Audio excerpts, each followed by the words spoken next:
Thanks for coming back, guys. This is the Pressing Forward podcast, and today I've got retired United States Marine Anthony Calloway. Anthony, how you doing today, brother? Good, good. How you doing? I'm well. Thank you for asking.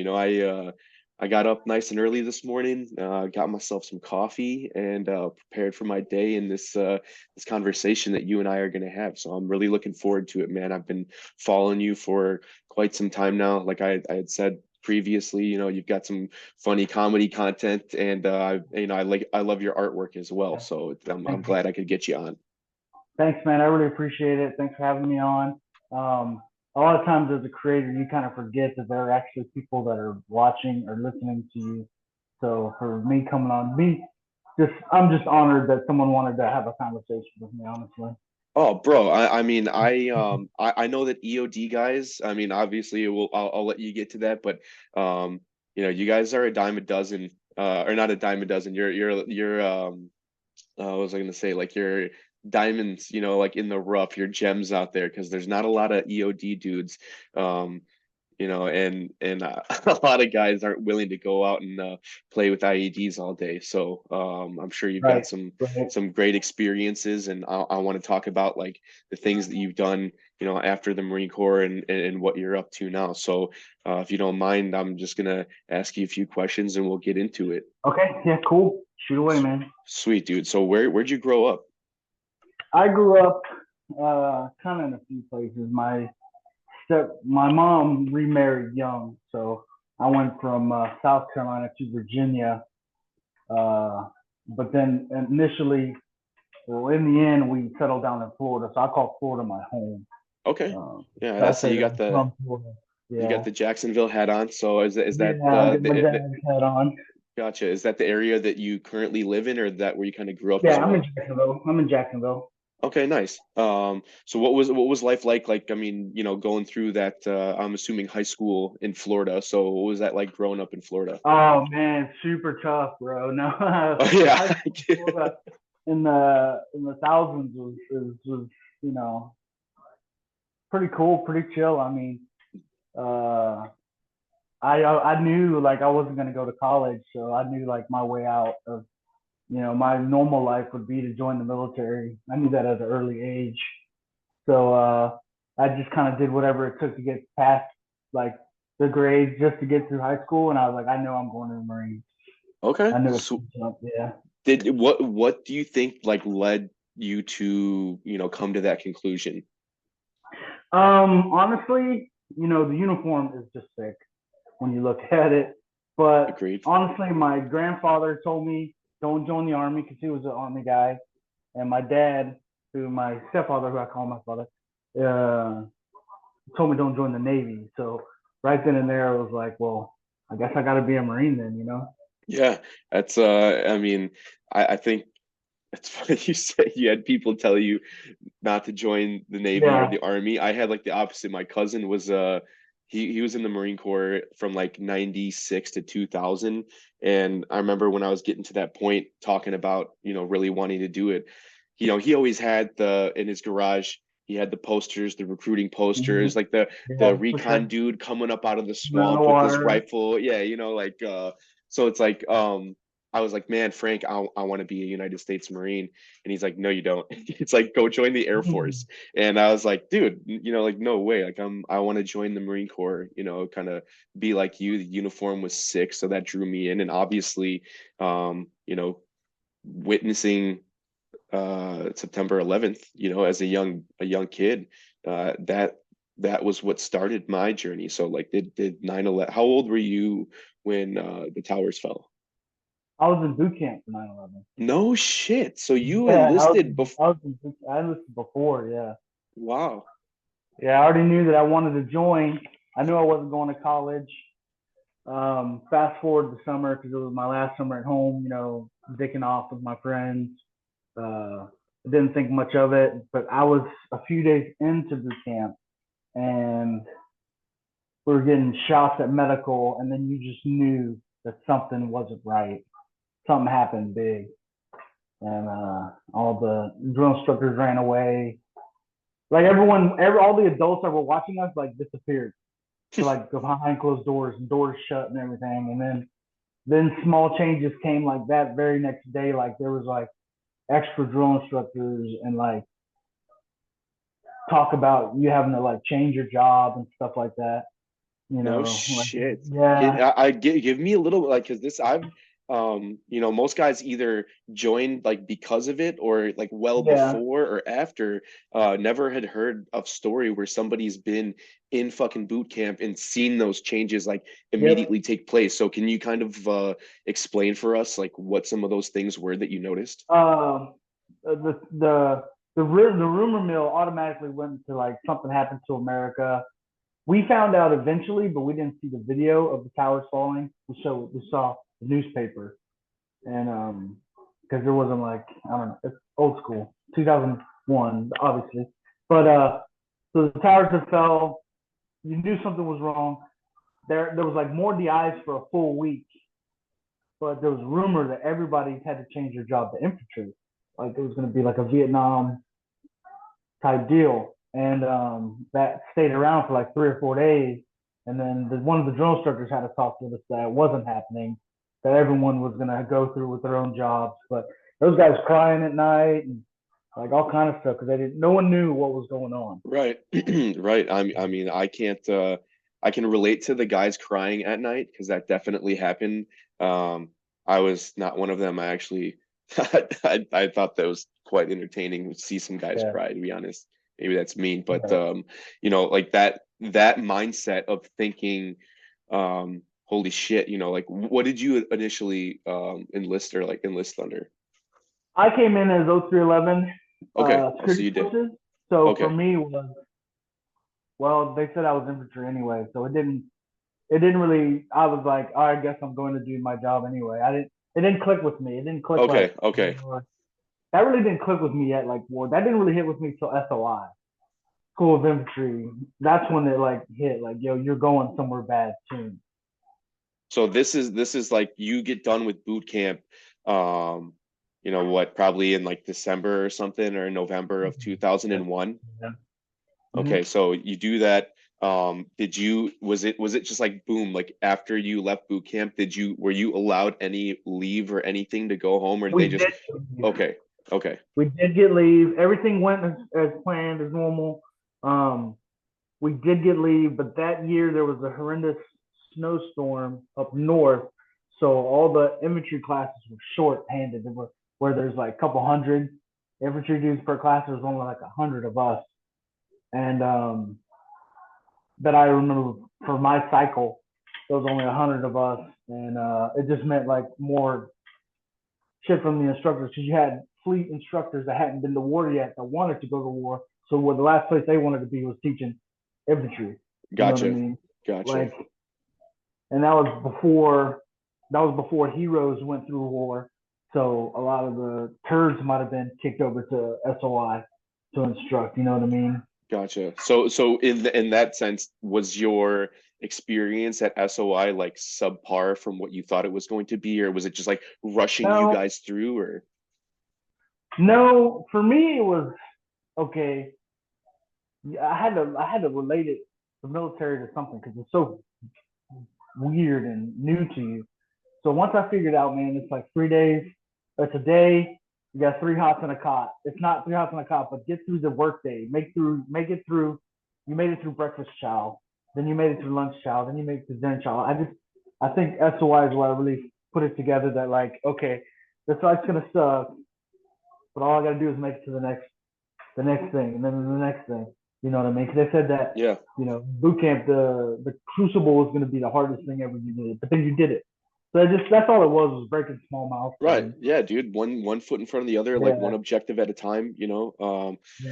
Do you remember a lot of the stuff that you guys did in SOI? Do you think that there was a mindset shift in what would have maybe been previously like a little, and I don't want to say watered down SOI, but did you notice that they like started to hit on certain things or correlated to be like you guys are going to combat, like you need to be paying attention more to Yes, X, Y, and Z? it was that. It was that. It was, and then our CO was a Captain Mingus Force Recon, and our first sergeant Ellis, who became Sergeant Major Ellis. He was killed in action a few years down the line.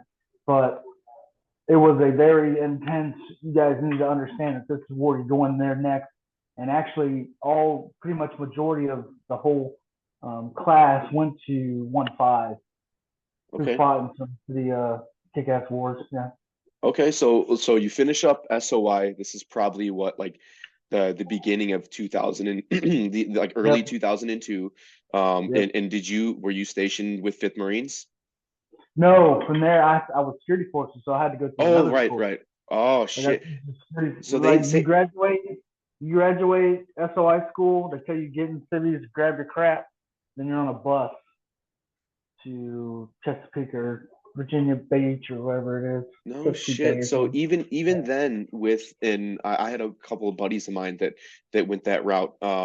So even with like the uptick in knowing that you guys are going to be going to combat, they still ended up sending you Yep. to security forces. Okay. Yep. So what was Yeah. that experience like when knowing that a lot of your buddies or whatever were going like Oh, that's straight to the tough. fleet?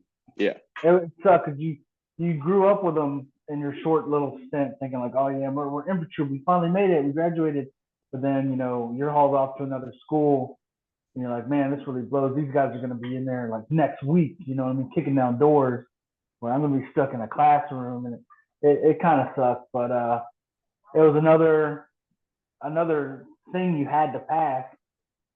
Another achievement that you had to unblock to get to the infamous fleet. You know what I mean? Right, right. So, you go through security forces school.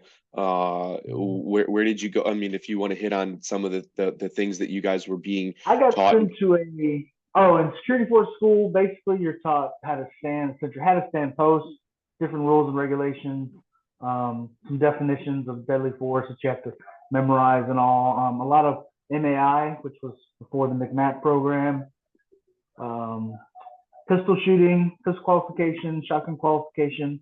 Do a lot of night stuff with like police lights on and stuff like that. And that's pretty much security force school right there in a nutshell. Okay, where'd you head to once you finished up with that? I got sent to a security platoon in Rota, Spain. No shit. So you go Yeah, right over to Spain.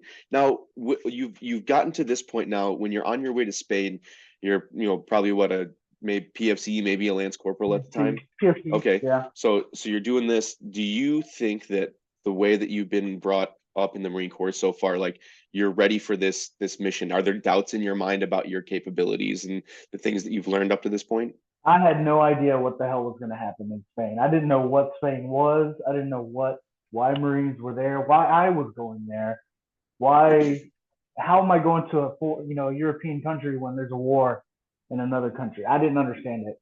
Okay. So Yeah, I didn't so understand how the big picture worked. you get to Spain, and what's like daily life? How are you received? And then what kind of shit are they telling you? It was a lot like Forrest Gump when he got on the bus. Nobody gives a shit now. You're in the fucking army. It was a lot of that. A lot of guys were once again at a duty station they didn't want to be at. They wanted to be in war. There were O3s that were stuck in being at Rota Spain for the kickoff, for the big show. Everyone called it the big show. You know what I mean? But it was a lot of the same thing that we did in security force school. A lot of pistol ranges, shotgun ranges. Then you go to the field. Pistol range, shotgun range, then you go to the field. While then you have like another month of you guys kind of secure your company area per se for like a week. Gotcha. Then back. So do you how long are you at this duty station for? That one was for 2 years, Okay. but I stayed for 3.5. Shit. So Iraq already so you got Iraq kicked Afghanistan's off. going on. Iraq. Afghan kicked off, and I was stuck because there's a time in security forces where it kind of like no one's an NCO, then everybody's an NCO. Hmm. I don't know if you catch that in the fleet as No, well. yeah, yeah, no, it's a They little got to like different. move people. You Yeah, know what I mean? I gotcha. Well, at security forces, you got everybody that showed up pretty much the same. They're all going to hit football the same. Well, there was some bump in the world where they didn't promote everyone, and I did get promoted, and then everyone that was ahead of me went to the fleet, but my first sergeant asked me to stay, so I said, okay. What does that stay mean? He's like, could mean 6 months, could mean blah blah blah. That blah blah blah led me to finish my first enlistment at Rota Spain. Okay, so did this like first enlistment being like, you know, like soaked up by your time in Spain, was that you're like, and you now know like Iraq's kicking off. This is probably like, you know, second battle of Fallujah time. We're talking like late 2004 that you're getting done with security forces probably. Well, let's back up before that, because being in the security platoon in Rota, we were in charge of all that airspace in Europe, in the European theater. So we actually did the embassy reinforcement in Monrovia in 2003. Okay. How so I'm unfamiliar with that. Can you educate me on what you guys are doing? We we flew in. There was already a security platoon, a fast platoon on their deck for a month. We flew in to relieve them, and essentially it was going to be a NEO, an embassy uh, evac. Well, we ended up staying another month. Okay. What So Marines on every post, Marines inside tower, outside, roving patrols, a squad that's always as the reactionary force, stuff like that. okay, gotcha. I'm trying to think of what's that movie with um shit, it's like the Marines they go into an embassy and it's Samuel L. Jackson and Tommy Lee Jones. Oh, What the fuck is the name of that movie? dude, I'm gonna have to look it up now while we're yeah, sitting here. that's I'm killing. sorry. That's killing Because me. well, okay, I think if somebody's gonna know or we're gonna remember it, I don't need to look it up, whatever. But was that like, you know, obviously in that sense, you guys have like take care or like you got Yeah, your yeah, vests on. we're going into combat because the Marines were taking combat. Oh, no shit. So they're taking Yeah, contact in Monrovia. In Monrovia, yes, 2003, the Civil War. No sh The embassy okay. was taking contact. The Marines got their car from Africa and everything. We get there once we land. We went to we got escorted basically by two Marines. Two Marines come with me. Two Marines after we got off the bird. This is the mind you first real time you're getting off a bird in another country. You got a magazine in your rifle and shit and like Yeah, your yeah, condition man. one. Yeah. Yeah, doing what they said you were gonna do, and then it was kind of like an hour or two after the. I think some incoming came in, some non-direct, indirect fire. Um, then for the most part, it was quiet after Okay. that. Pop shots at night. You're always gonna get pop shots at night. Yeah. So and I'm sure like this like what you guys had like hyped up for or like been prepared to Mm-hmm. going in and then you get like this, you know, little taste No of face. what it was going to be. Like did once the adrenaline wears off, is it just like mundane like what the fuck are we doing here? You know, like let's get this Yeah. over Then with. it turned into that because we were there to protect the. It was shitty, man. We were there to protect the embassy, but the locals were getting fucked with, by the Nigerians. The Nigerians were the UN, the United Nations hired Nigerians and brought them in, but they had guns, so they were doing all of the like pillaging and like messing with the locals. And us as U.S. Marines could not do a damn thing about it. Right. We were inside the embassy walls. Yeah. That's unfortunate to see. I mean, Yeah. how did you guys, you know, accept those conditions, accept those terms pretty much? You know, you're sitting there seeing this shit going on and, you know, it's got to be like you know, like a mental kick in the balls. We they brought a refugee camp right across the street of the embassy and called it Greystone, and which all refugees came. They were all welcome. Our CO, or our captain, we started patrolling it because it was so bad for the locals. And I'm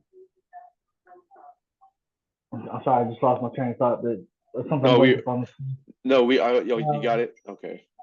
yeah, we were doing patrols through the locals, keeping them safe, which in the end kind of got the CO fired, but it was like the right thing to do.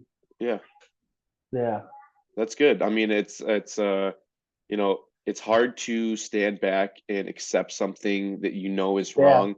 And it's even worse when you see somebody step up to the plate and do something right, and then they get held accountable for, you know, like it's did mm-hmm. any incidents occur because of you guys patrolling? Was there something that he got in trouble for? Um, I don't really know.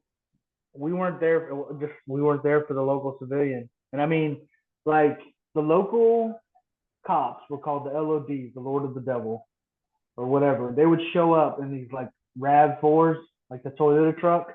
They Mhm. would show up. It's like, hey, say this guy keeps messing with the gate guard, gate guard, gate guard, gate guard. Like, hey, get this guy out of here. They would call these dudes and they would roll up, and like these people would disappear. Okay, and like on some shady stuff. Like where would these trucks go and what would happen to them afterwards? We didn't know. And I know this is all sounding like foreign, but it's a hand to God the truth. Yeah, no, I'm not doubting this at all, dude. You know, like That, it's something that I just never was I never experienced something like that, and I've never, you know, knowing the knowledge about it now, I've never heard of that before, you know. So that's yeah, my bad for not knowing. definitely no. The human life is nothing over there. Yeah, that's the way it seems. Like a lot of I mean, the same thing with like Black Hawk Down, that Mm-hmm. situation in Mogadishu. You see, like Mm-hmm. again, this is just the movie, but even their firsthand accounts of like how the food trucks would come with the UN, and then the warlords Mm-hmm. would come in and kind of Yep. dominate, take that over, and they're executing people, and it's just there's no care for the individual life, and There was it's unfortunate to actually see. we patrolled, and it's like the movie Tears of the Sun. The Tears of the Sun was set with a, Yes, I think, a great SEAL movie, team, great and movie. they went in, and they started helping the local people once they had the king or whatever. But it was just super shady. You could buy AKs off the street. You could buy revolvers off the street. It was just shady, man. That spot in Africa was bad news bears. Not gonna lie though, I mean I wouldn't mind there being some kind of like bazaar down the street from my house that sold AKs, like you know, full auto ones and some I Yeah, wouldn't mind walking down the street to grab one, you know. Um, but you guys do that. You were in Monrovia for a month, you said, right? yeah, So you guys go through that experience, you kind of got your feet wet and do a little bit of the sense of deploying into a hostile, you know, yep. environment. And was that like the one, I guess, culminate or like the one thing that you got to do in your time in I security think. forces? Oh yeah, definitely. We did. I mean, I did numerous shipboard operations, and you can guard ships through the Straits of Gibraltar so many times. That was another mission set of Rhoda's train was escorting the cargo that was going to and from war to the Straits of Gibraltar, where you've got different countries located. And yeah, by far it was like we did something. We did something. We get back, and it was just like, you know, you really didn't do anything. It's just your job, kind Yeah, of. yeah. Yeah. A lot of us So were upset. It was like we saw just like a lot of man inhumanities to man, and it was like you were just doing your job. yeah, that's I mean that's the way that it is in the Marine Corps though. You know, I feel like a lot of the time you hear stories from guys in the Army and the Air Force and not so much the Navy either, but you know they do like a humanitarian thing or they go to an event like that and you know you see like how quickly they are to I guess award their soldiers or you know give them praise for it in the Marine Corps. You're just like, well, another day doing your job. Good job, buddy. You know, get back to it. And that not that that's a bad thing, but I think that makes the situation where you know I'm sure that we can get into it with Iraq and Afghanistan with guys doing things above and beyond and getting into situations where they're not familiar with and they do you know outgoing courageous selfless things and Yeah, sometimes they're not awarded or recognized for that but that's just the way that it is you know and that's a story as old as time but you finish up does that kind of give an overview of your time during security forces yes, yes. I okay mean, yeah. There's yeah I mean dude if there's anything that you think that's important or that you know played a factor you know like a leadership something like something that involves um you know that will pertain down the road. I mean, I definitely later on I joined EOD because we had two EOD techs with us, so that's what made me become an EOD tech in the future. Okay. I saw those dudes and was like, those guys are cool. I want to do that. Got it. Okay. So that was that in your time in Monrovia that you had the EOD Yeah. techs attached to you guys? Okay, Mhm. cool. All Yeah, right. because it was, So, yeah, that's fine. Or have to get rid of like RPG heads and stuff like that. okay. Um, so you get done with security forces. Where's the time frame for that when you finish up Time that frame first for enlistment? that is about '05. I go Okay. home, I get out. I'm upset that I couldn't stay in or get deployed. It was at this time the tattoo policy just came out, and I was already fully sleeved, so I was getting the not gonna happen from Uncle Sam. So I got out. I actually got out of the Marine Corps. No shit. So at early 2005, you ended your Yep. first enlistment and you got out. Mm-hmm. What'd you do after you got out? Became a welder. You went to Tulsa Welding School. Nice. I did some welding after the Marine Corps. I'm Yeah. certified MIG welder. So Yeah, I did MIG, TIG, and high frequency aluminum. nice. I aluminum is a pain in the fucking ass. I Yeah, it's do real not. wet. Yeah, I don't fuck with aluminum. A lot of I mean, I'll do stainless steel TIG. I'm pretty decent at walking the cup, and I mean MIG welding. You could teach anybody to fucking MIG weld, but pretty Yeah, pretty good. So you cool, do man. you get employed as a welder as well? Yep, I was making good money and Okay. got recalled back in. What? Seriously? You got recalled? I got recalled 2 times. No way. Okay, I'm interested. I'm interested in hearing about this. So the first time, what you're sitting there at the shop and you're freaking welding away doing your thing, and Uncle Sam just fucking sends you a letter or what? I get an email. I get an email actually from some major talking like you can come back in or there's gonna be a mass recall. Right? There's something I get an email about there's gonna be a mass recall or something. So I start freaking out, like, oh, okay, whatever. Um, but then I call the number back, they email me, there's the whole like email chain of like 3 different people, then I have orders. No, It kid, was that I'm not quick, even like that. that quick.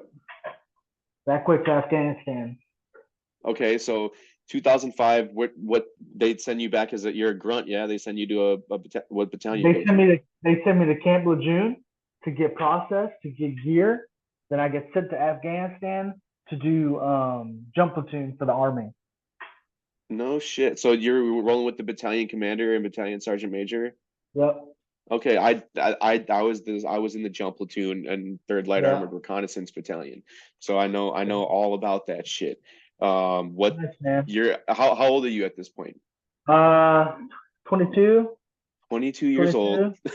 Get Get this recalled. though, it wasn't with the army. It was with the army, not the Marines. Oh, so you're in the Marine Corps or in the I'm in Army the now? I'm in the no, I'm in the Marine Oh, Corps. okay, okay, They okay, okay. they rate per their team, their PSD rates 1 Marine, and I got sent to that billet. So everybody, I'm with the Army. I was with the 10th Mountain, and I'm the Seriously. only Marine. Get Seriously. the fuck out of here. I honestly I didn't know that. I'm sure Yeah. that there's gonna be I'm sure that you can provide proof. I know that you've Mm-hmm. but I'm sure there's gonna be people that'll be like, that's bullshit. I've never heard of Yeah, that it's fine. before. It's Can you fine. explain a little bit about like, that Basically, experience? you can in your IRR time, you can volunteer to go anywhere, anytime you want. So by me like being active about it and like volunteering early, they let me choose to go where I wanted. So I got to go fill that billet because I was security forces and it had to be an O 03. Oh, right, right, right. Yeah, okay, that makes sense. That That made makes me sense. eligible to go to that job. Okay. Holy shit, dude. There I was So in Kabul. I was in Kabul doing no. I was at Bagram. But Bagram, driving from Bagram to Kabul almost every single day, either driving or flying for the BC and Sergeant Major. Oh, 2 star. Excuse me, 2 star. no shit, dude. Yeah. That's pretty insane. So what you know what? Before we get into that, we'll take a quick break right here. Okay. And then we'll get into that because I want to hear about that experience. That sounds fucking wild. So, guys, we'll be Okay. right back with Anthony. We're gonna take a quick break on the Pressing Forward podcast. All right, guys. So we're back with United States Marine Anthony Calloway. We just left off to where he got recalled from his first enlistment after getting out of the Marine Corps. So he's back in the Marine Corps now. Goes to Afghanistan, and Anthony, take it from there, brother.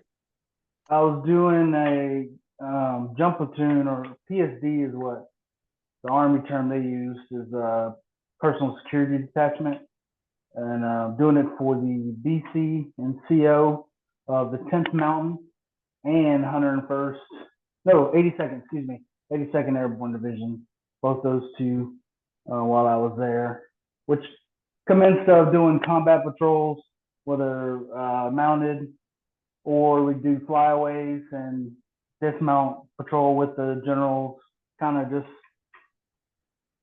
fine. There's personal security. I mean, I don't know what else you Yeah, can say no, it. I that's I think most guys will see, a lot of dudes can correlate, I think, to in the sense of personal security, seeing when there's like higher ranking people that come around Mm. anytime that there's that element that's with them, or heads of state, ambassadors, diplomats, shit like that. They see that PSD team. That's the people that are right on their hip, providing that inner and outer cordon for that element to get through whatever. Yep. So what kind of, if you don't mind, can you give me an experience that happened from that time that like that was like memorable to you, like like this was your first taste of combat, or seeing something that happened while you were there? Mm. Let me think, man. For the most part, it was a pretty clean deployment. Um, there was some rocket attacks on the base, nothing too crazy. We stayed working pretty much all the time because they need to go to either different battle spaces to talk to those commanders, or we were going to funerals. That's it. That's where we'll go with this, because that it kills me to this day to even hear bagpipes, or know that there's a funeral, or I've missed several just because of how many funerals I went to on that deployment. Jesus. All right. So if you don't mind, can you explain a little bit about the the reasons why, because obviously you're with, the battalion commander and, the CO and everything. So you guys have to do that stuff. What's going through your head when you're in these situations? um, Not much until you find out how old they are, and you find out he was an 18-year-old kid, or they were, this was their last month, and they were rotating. Because the army does they were doing like 1 year Oh, deployment, right, right. so um, that was the thing. Uh, you're probably gonna have to keep reminding me, because I got a lot up here. No, no, it's okay. I'm sure being the EOD tech, you've probably gotten a few your bell rung a few times. Um, Yeah, I have post what concussion disorder. what I mean, what was that like? We talking about being at the funerals while you're in Afghanistan with this army unit. And I mean, Just for one, the Marine Corps and the Army will always have the jokes back and forth, but the 10th Mountain and the 82nd, I will say, were some of the like armiest army can be, like squared away, like no mustache having. It was legit, dude, and I liked it. I liked being back a part of something again, and very professional. The units that I were with, um, but yeah. so that experience then, like, what are you thinking about, like, your personal experience as you're seeing like you're attending all these funerals, most of them, younger guys. What is that making you think about, like, fuck, man, like, It are you makes thinking? makes you think of yourself, like God bless that wasn't me, like there's one of these convoys gonna be me one day, you know. Definitely. I think that's it's I don't want to say it's a selfish thing to say, but I'm pretty sure that in that situation, almost all of us are like thinking, I'm glad that wasn't me. It's unfortunate that Yeah, happened, and I know more often than not, and that all the Marines that I served with, I'm sure like I would take a bullet for any of these guys. I would trade places with them. But when you're at a funeral and you see that pair of boots and that rifle in Kevlar, you're like, you know, I'm still here. I'm fortunate that that's not me in that position. So I totally understand that. What that culminated deployment, are you there for 12 months with this Army unit? no, I Okay. was there for 6. Okay. So you I did your did the regular. 6 months. Yeah, just did a normal 6 months, and I was back at Lejeune to out process and be back as a civilian again. Okay, so you get fucking recalled. You go to Camp Lejeune, you grab some gear, you're in Afghanistan for 6 fucking months, and then Yep, you just come back and you're out of the Marine Corps again. yep. Oh, Jesus. Oh, what's going on in your fucking mind? Like I've been after. news of hey, I'm just, it's just a job, man. Like they don't care. They don't care about me. You know what I Oh mean? shit. I mean, Because and I went home. I went home for 6 months, and then I went to Iraq for 6 months. so you're just at this point you're just like being used when the Marine Corps finds a slot to fill with somebody Yeah, that's gotten their time out. So at this point, you've got probably what, like going on 5 years, almost 6 years of some broken time by yeah. the time you're going on your second combat deployment in Iraq. Uh, Well, corporal, remember, sergeant. I still consider Afghanistan or Africa my first taste of combat. Okay. So you're going on your third combat deployment now when you're going to Iraq, right? Yes, Okay, yes, so at this point, corporal, sergeant, you're probably 23, 24 sergeant. years old. Yeah, sergeant, 23, 24. This time it was to Baghdad to do jump platoon once again for Marines. Okay, what unit is it? Just like MEF or something, or is it like the? MNFI, Multinational Forces Iraq. Okay, That was so it's all a Marine command, Marine platoon. it was it was the Marine command within the Army command. The head general was General Petraeus, and we were his chief of staff. Gotcha. So you guys are So rolling around with some high rollers. yeah, yeah, little shitty Humvees. No, trying to get the best equipment, but we had like the worst equipment. But Still yeah, rocking like A2s with iron sights at this point, or what? no, we had M4s and 9 mils. Yeah. Yeah, So you get you get recalled. I gotta. All right. So you get back from Afghanistan. You get out. yeah, What's that break in time before you get recalled to go to fucking Iraq? 6 months. Okay. I just So holy shit. That's for fucking me, it insane. was just like a long hungover. I just treated it like a long hangover. I was like, all right, well, I'm back to work. So you went back to your civilian job after you came back from these. No, they couldn't hire me back on. The Really? economy had crap. Yeah, they couldn't hire me Oh back on. shit. Okay. So give me a little insight on that. What do you like? How do you feel now after just coming back from Afghanistan? Economy's taking a dump. You don't have your civilian job that you had before. What are you thinking? Like, what the fuck's going on with my life right now? Want to know the truth? Yeah, I do. I was thinking about offing myself. Really? Yeah, that was one of the first times in my life. It was like, because remember when you're recalled, you're recalled for 180 days. That 190th day, you're back to being a civilian. So it was like, I'm not good enough for the civilian, and I'm not good enough for the Marine Corps. What am I to do? You know what I mean? That was my first real gut check at life of like, am I going to continue this life? Obviously, I did and made it through that. But that was a big question that I had. You know, Jesus. Well, I just want to say I'm glad that you're here with me today, and I'm right on. glad that you're Yeah, I'm yeah, glad that you're here. Like that's um we'll get into that at a later point, the veteran suicide thing. But I can't imagine what that's like. I've yeah. been down before. Um so you obviously didn't decide to pull the Nope. trigger or whatever way you're thinking up and scheming up. What What's that 6 month break like between the time that you came back and before you get recalled again? I mean, it just is it, what kind of job are you doing? Do you have any money saved up Nothing. and I nothing? was spending the deployment money, just living off of that. Boozing or what? You just getting after it? Boozing, just boozing. Yeah, Yep. doing that. That's pretty typical.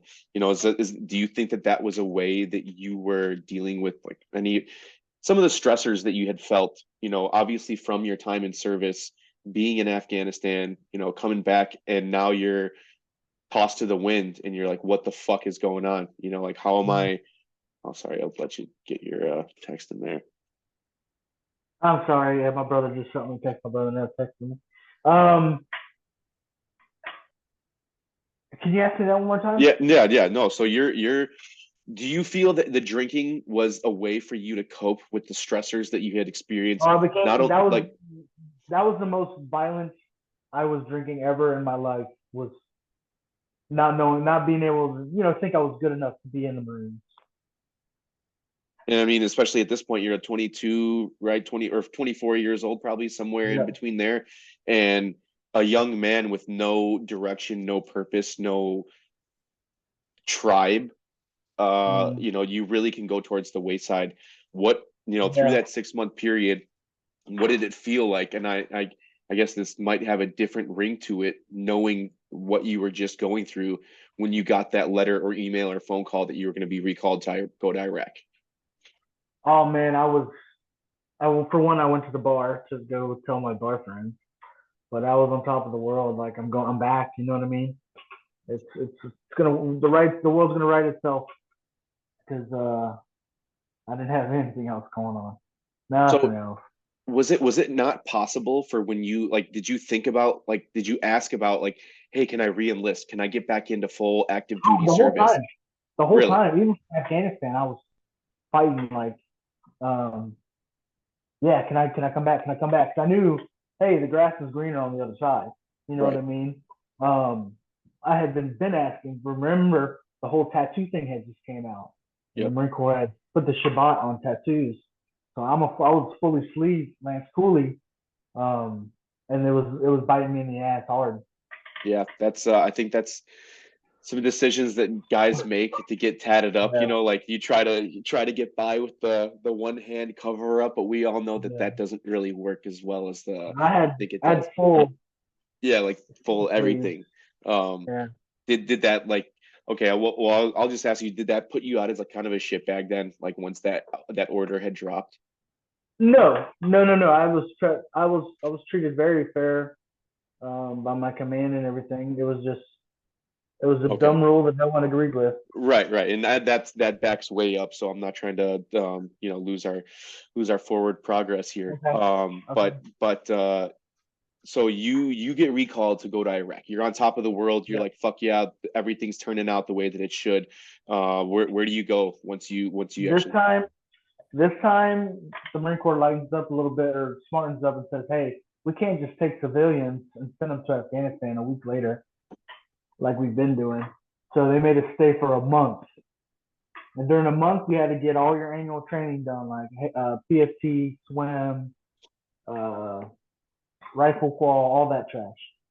So we did that in a month, which takes you like 4 days if you really think about it to do. So for the rest of the month, the group of guys that I was with, we knew we were going together. We had orders to go to Iraq together. Okay, Um, we just kind of drank and waited to go to Iraq. where are you guys at? Do you go back to Lejeune for this? It was Lejeune, yeah. Okay. And then you do your little month of requalling and getting ready for Yep. this. What do you what's your mission? Where are you getting sent to? We landed and then we had to be like on a convoy the very next day in Baghdad, like leading the convoy. Marines had to leave. Um, and that was our job, was just convoy security and Oh, the occasional flyer up, did fly out. did you get did you get placed with like a particular unit, or is it just like you're No, what it was a ragtag group of dudes. It was like seriously? one guy was like a tracker. One dude we didn't know what he did. Some admin guy, and then us five grunts. No shit. So you guys are they're just like essentially Because I know that I've heard stories about that, like especially with the initial invasion, that guys would get put in these positions where you're like not a grunt, you're not your job, your main purpose is to like Mhm. run the 50 or the Mark 19 or the 240 and the Yeah. turrets, and then you're sitting in the back as like if and like you're like react to contact kind of guys, like that's your sole purpose. So is that what your mission statement pretty much was? Yeah. Yep. Okay. So what excuse me, I'm sorry. What's this time frame and where are you guys? You're in Baghdad? Yeah, Baghdad. This is 2008, 2009. Whenever Solder City was kicking off real bad in I had to have been '09. No, no, no, I'm wrong. That's '07, '08, I believe. Plaque. Does it say on that plaque? We'll get back to that. But so I'm in Iraq doing the convoy security thing. Um, but we would go to the embassy. That was our main route. Was Route Irish from Camp Victory to the embassy, and we would do that daily with some generals or shit whoever. And I, I was gonna say, if I'm not mistaken, and I know this is a little later on in Iraq, but wasn't Route Irish like one of the yeah, hottest routes to travel, like from yep, yeah, yeah, that route. That was our route. Uh, Pretty all still messed up from debris from chaos. It had to be screened by EOD before you could go. Um, and just a lot of ideas. a A lot of lot, a IDF. lot, a lot. Yeah, a And now lot. is this IDF happening obviously while you're on base in a fixed position, but are you taking IDF, taking contact while you're moving down Route Irish? No, we would always be in the embassy Okay, so you're at because the embassy. yeah, we'd be at the embassy, so we'd run to the fall shelters wherever, get inside the embassy. Um, Sometimes we're stuck in our trucks waiting, like about to step, and when you be getting mortared close, and you No just have to shit. Sit in the fucking suck it truck. up. Yep, You just I've kind of been have to sit there and I've deal with been it. there. I have fucking been there before. That is not fucking fun at all.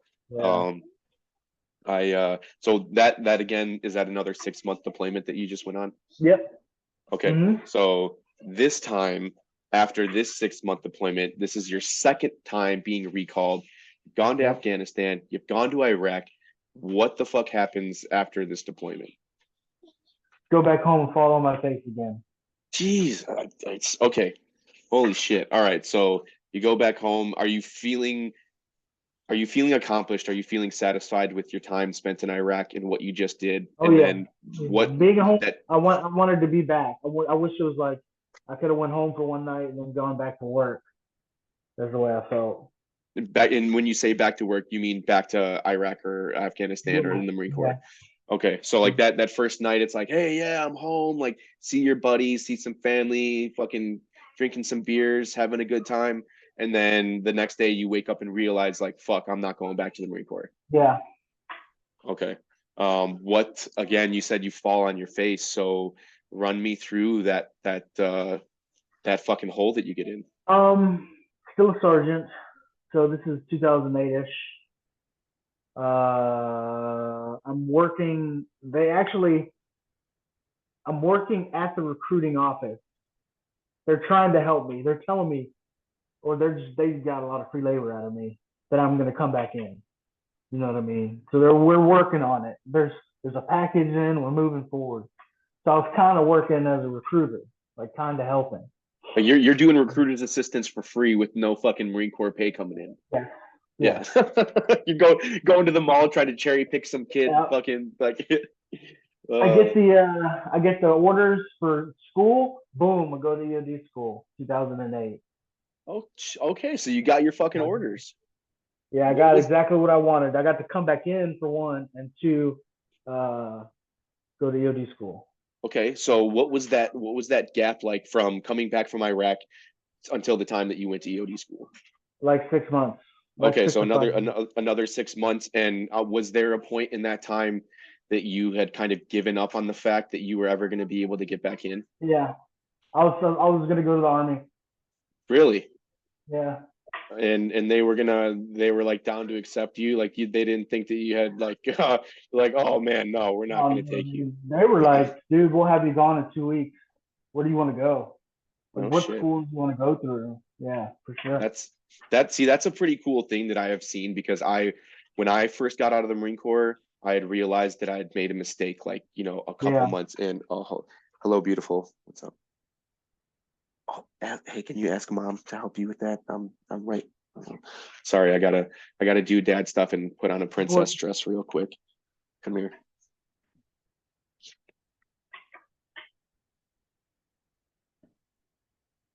Oh, your arm.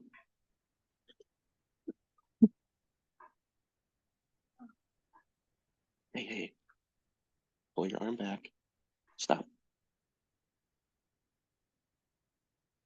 There you go.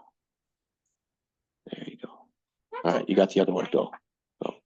Oh, now you need help too.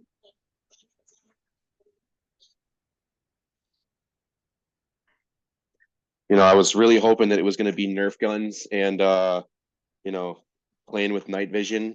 Well, I guess it can be, but it's more so filled with princess dresses and um Yeah. wait. Oh, all right, there you go. I love you guys. Go on, go on, go on. Thank you. I'm sorry about that. Gotta So pull good. dad duty. It's the number one. Gotta be on top of that Yeah. shit. Um, you know uh and we'll get I want to get into your family life and stuff too, if you don't mind, once we get to and I should have at this point. I see that you're married. Are you in a relationship? Do you have any kids up to this No. point? No. Okay. Single. Okay, so you're a single dude, you're getting out there drinking some cervezas, and I'm sure Yeah.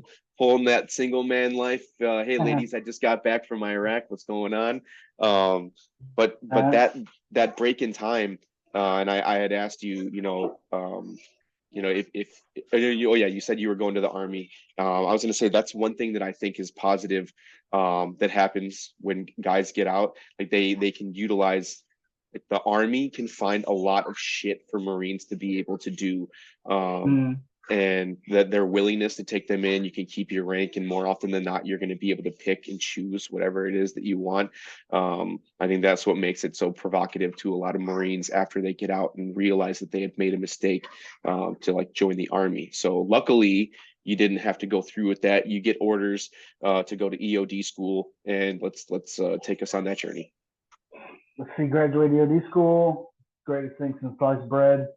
Um, Never thought I'd accomplish that. That was the hardest thing I've ever done in my life. NAV school EOD. But I became one of the boys, and I chose because everyone was complaining during orders time. You have, during the school, you have orders time, and you kind of find out who's in your group with orders and who wants to go where. I let the married guys go to first company in California and pick North Carolina, so I chose Okinawa, Japan. Okay. So I went to third EOD company in Okinawa, Japan. Nice. Are you guys attached to what base are you guys on out there? Camp Hansen. Okay, I was on Schwab for a little bit with Wait, what the fuck is it called? Um Combat. Oh yeah, yeah, CAB. I was there with attached to CAB, Combat Assault Battalion, 3rd Marine Division. But can before we get to, can you kind of take us through EOD school a little bit and give us a little insight on what that's like? EOD school encompasses everything when it comes to explosives and explosive hazards within the U.S. military's arsenal, foreign and domestic. So we're dealing with everything from propellants, powders, potions to bombs, rockets, grenades, bullets, etc. You learn the insides and outs, how they work, how to disarm them, and that is your job, Dude, disarming that bombs. did you this was something that you seemed like you wanted to do when you were pressing for? Were you, I mean, just ecstatic about the fact that you're getting to play with C and TNT and shit like Yes, all the time? Yeah. yes. It was For me, I just did those deployments, so I was still very much a civilian, and EOD school is very laid back. Well, it was I say it's laid back in a sense that the Marine Corps is not up your butt there because it's a multi-branch school. You have all Okay. branches in school, but only the Marine Corps only sends you five, so everybody's got a little bit of seniority. Um, but I was still thinking I could party, and but I'm just glad I made it through to get to third company Okinawa, Japan. Yeah, and that had to be a lot of I mean, I know there's a lot of math involved too when, you're worried about like time Mm-hmm. fuses and charges and how much of Mm-hmm. this you need to put, and there's like engineering aspects to it to be able to take down Yeah. structures or bridges and everything. So you were you able to retain that knowledge pretty well? Mm-hmm. Yeah. You learn the amount of knowledge that you learn at National EOD is like a drinking out a fire hose, if it's ever explained that way. That's Yep. how fast you can drink and retain it. Because something you learn on day one could be what kills you on day whatever 50 or your last test of the school. The school is 9 months to a year, depending on if you go straight through. I was luckily went through straight through. Our class started out with 25, like they always do, but we only graduated 7 originals. No shit. That's a Yeah. pretty, I mean, that's some like, soft attrition rate type shit, Mm-hmm. and me personally, I would think that, a lot of EOD, like EOD jobs in general, that's like a completely separate tier of like operator level than just Mm-hmm. like your basic combat. And I shouldn't say basic, but from like your combat engineer to like an Yeah. assaultman, and the knowledge that they have in order Yes. to be able to, employ all that demo and Yeah. shit. So that's like a very, like all the EOD guys that I've ever worked with, Marine, like always Marines. We always had Marine Corps EOD, and we had like Army route clearance. I guess they had EOD guys attached to them, but very knowledgeable dudes. Three of the five that I've worked with that were like attached with us on my first deployment, fucking prior grunts, like prior enlisted Marine Corps infantrymen. So like they knew how to correlate the things that we're looking for in the everyday on patrol and like what our environment's going to be, and like to couple that with indicators and things that we can do to mitigate like the IED threat. So I think that's a great segue into the EOD side coming from infantry dudes, because when you're attached to them, more often than not, that's who you're with. And to be able to have that rapport, have that like camaraderie, and understand the lingo, the communication, the all the terminology, I think that plays a huge factor in the success rate that comes from that position. Would you agree? Yeah, I agree. Okay, cool. Um, so you get done with EOD school. What time frame is this now in the world? 2009. 2009, get to EOD, get to my first unit. I'm rubbing elbows with the right people. It's just like freshman year all over again. You got to treat it that way. You know what I mean? Because you start over at the bottom, even though you were a senior sergeant somewhere else. You know what I mean? So rubbing right with some right people, and I got on the first deployment out of the gate that they needed once I got there. So I deployed 2010 to Marja, Afghanistan. Okay, so is this like 1636? You're with six Marines over there at this point in time, yeah? Six Marines. I want to say it was 1/6 that owned the battle space, but we were route clearance for uh, all the area through Marja proper, like Gotcha. 8 to I can't remember the name. 8. There were animal letters. Animals were going east to west, and a different name for the north and south streets. Yeah, I can't. I did not operate in Marja. Okay. I have traveled through a couple of times, like coming from like the J, like down in Lashkargah area, like Okay. southern Helmand area, Right southeast of on. Far Bazaar.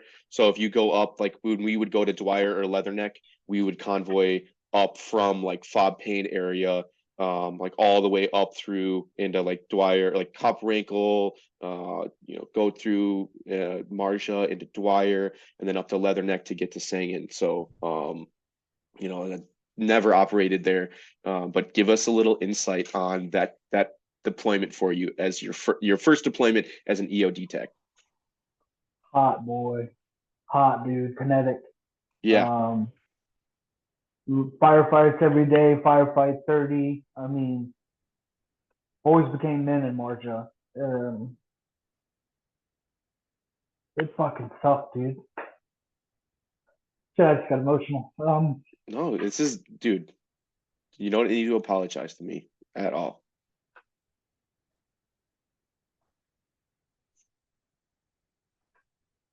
It was a rough one, dude. We lost like 10 dudes, EOD.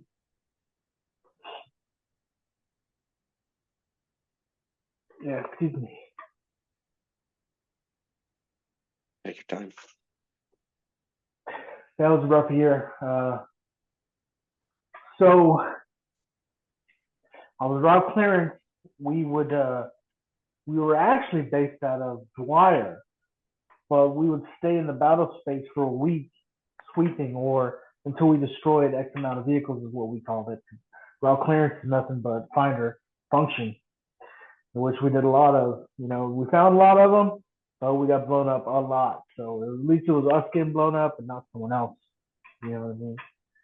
That's how you had to take it. But it was like daily, you know, daily getting blown up, or it was just a never-ending cat and mouse game of IEDs. Yeah, and this being, I mean, I don't want to put I don't want to say it this way in the sense of obviously with the trauma that comes from losing your brothers in combat, but like being what you asked for and what you wanted, right? Like you wanted to come back into the fucking Marine Corps. You wanted to be an Oh EOD yeah, tech. You put yourself in this position.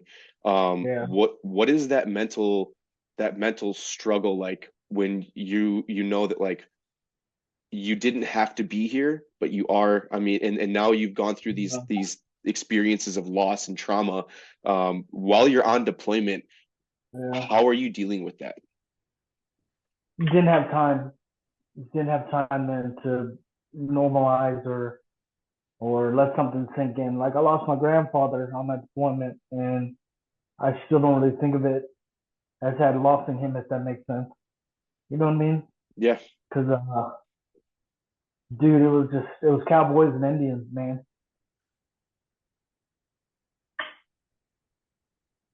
Is there is there if we don't if we don't speak their names, like those warriors, like with every breath that we have and how we press forward, speaking their names keeps those warriors and those heroes alive. Are there is there's some names that you would like to put out there, so people can know who the ones Yeah. are that sacrificed?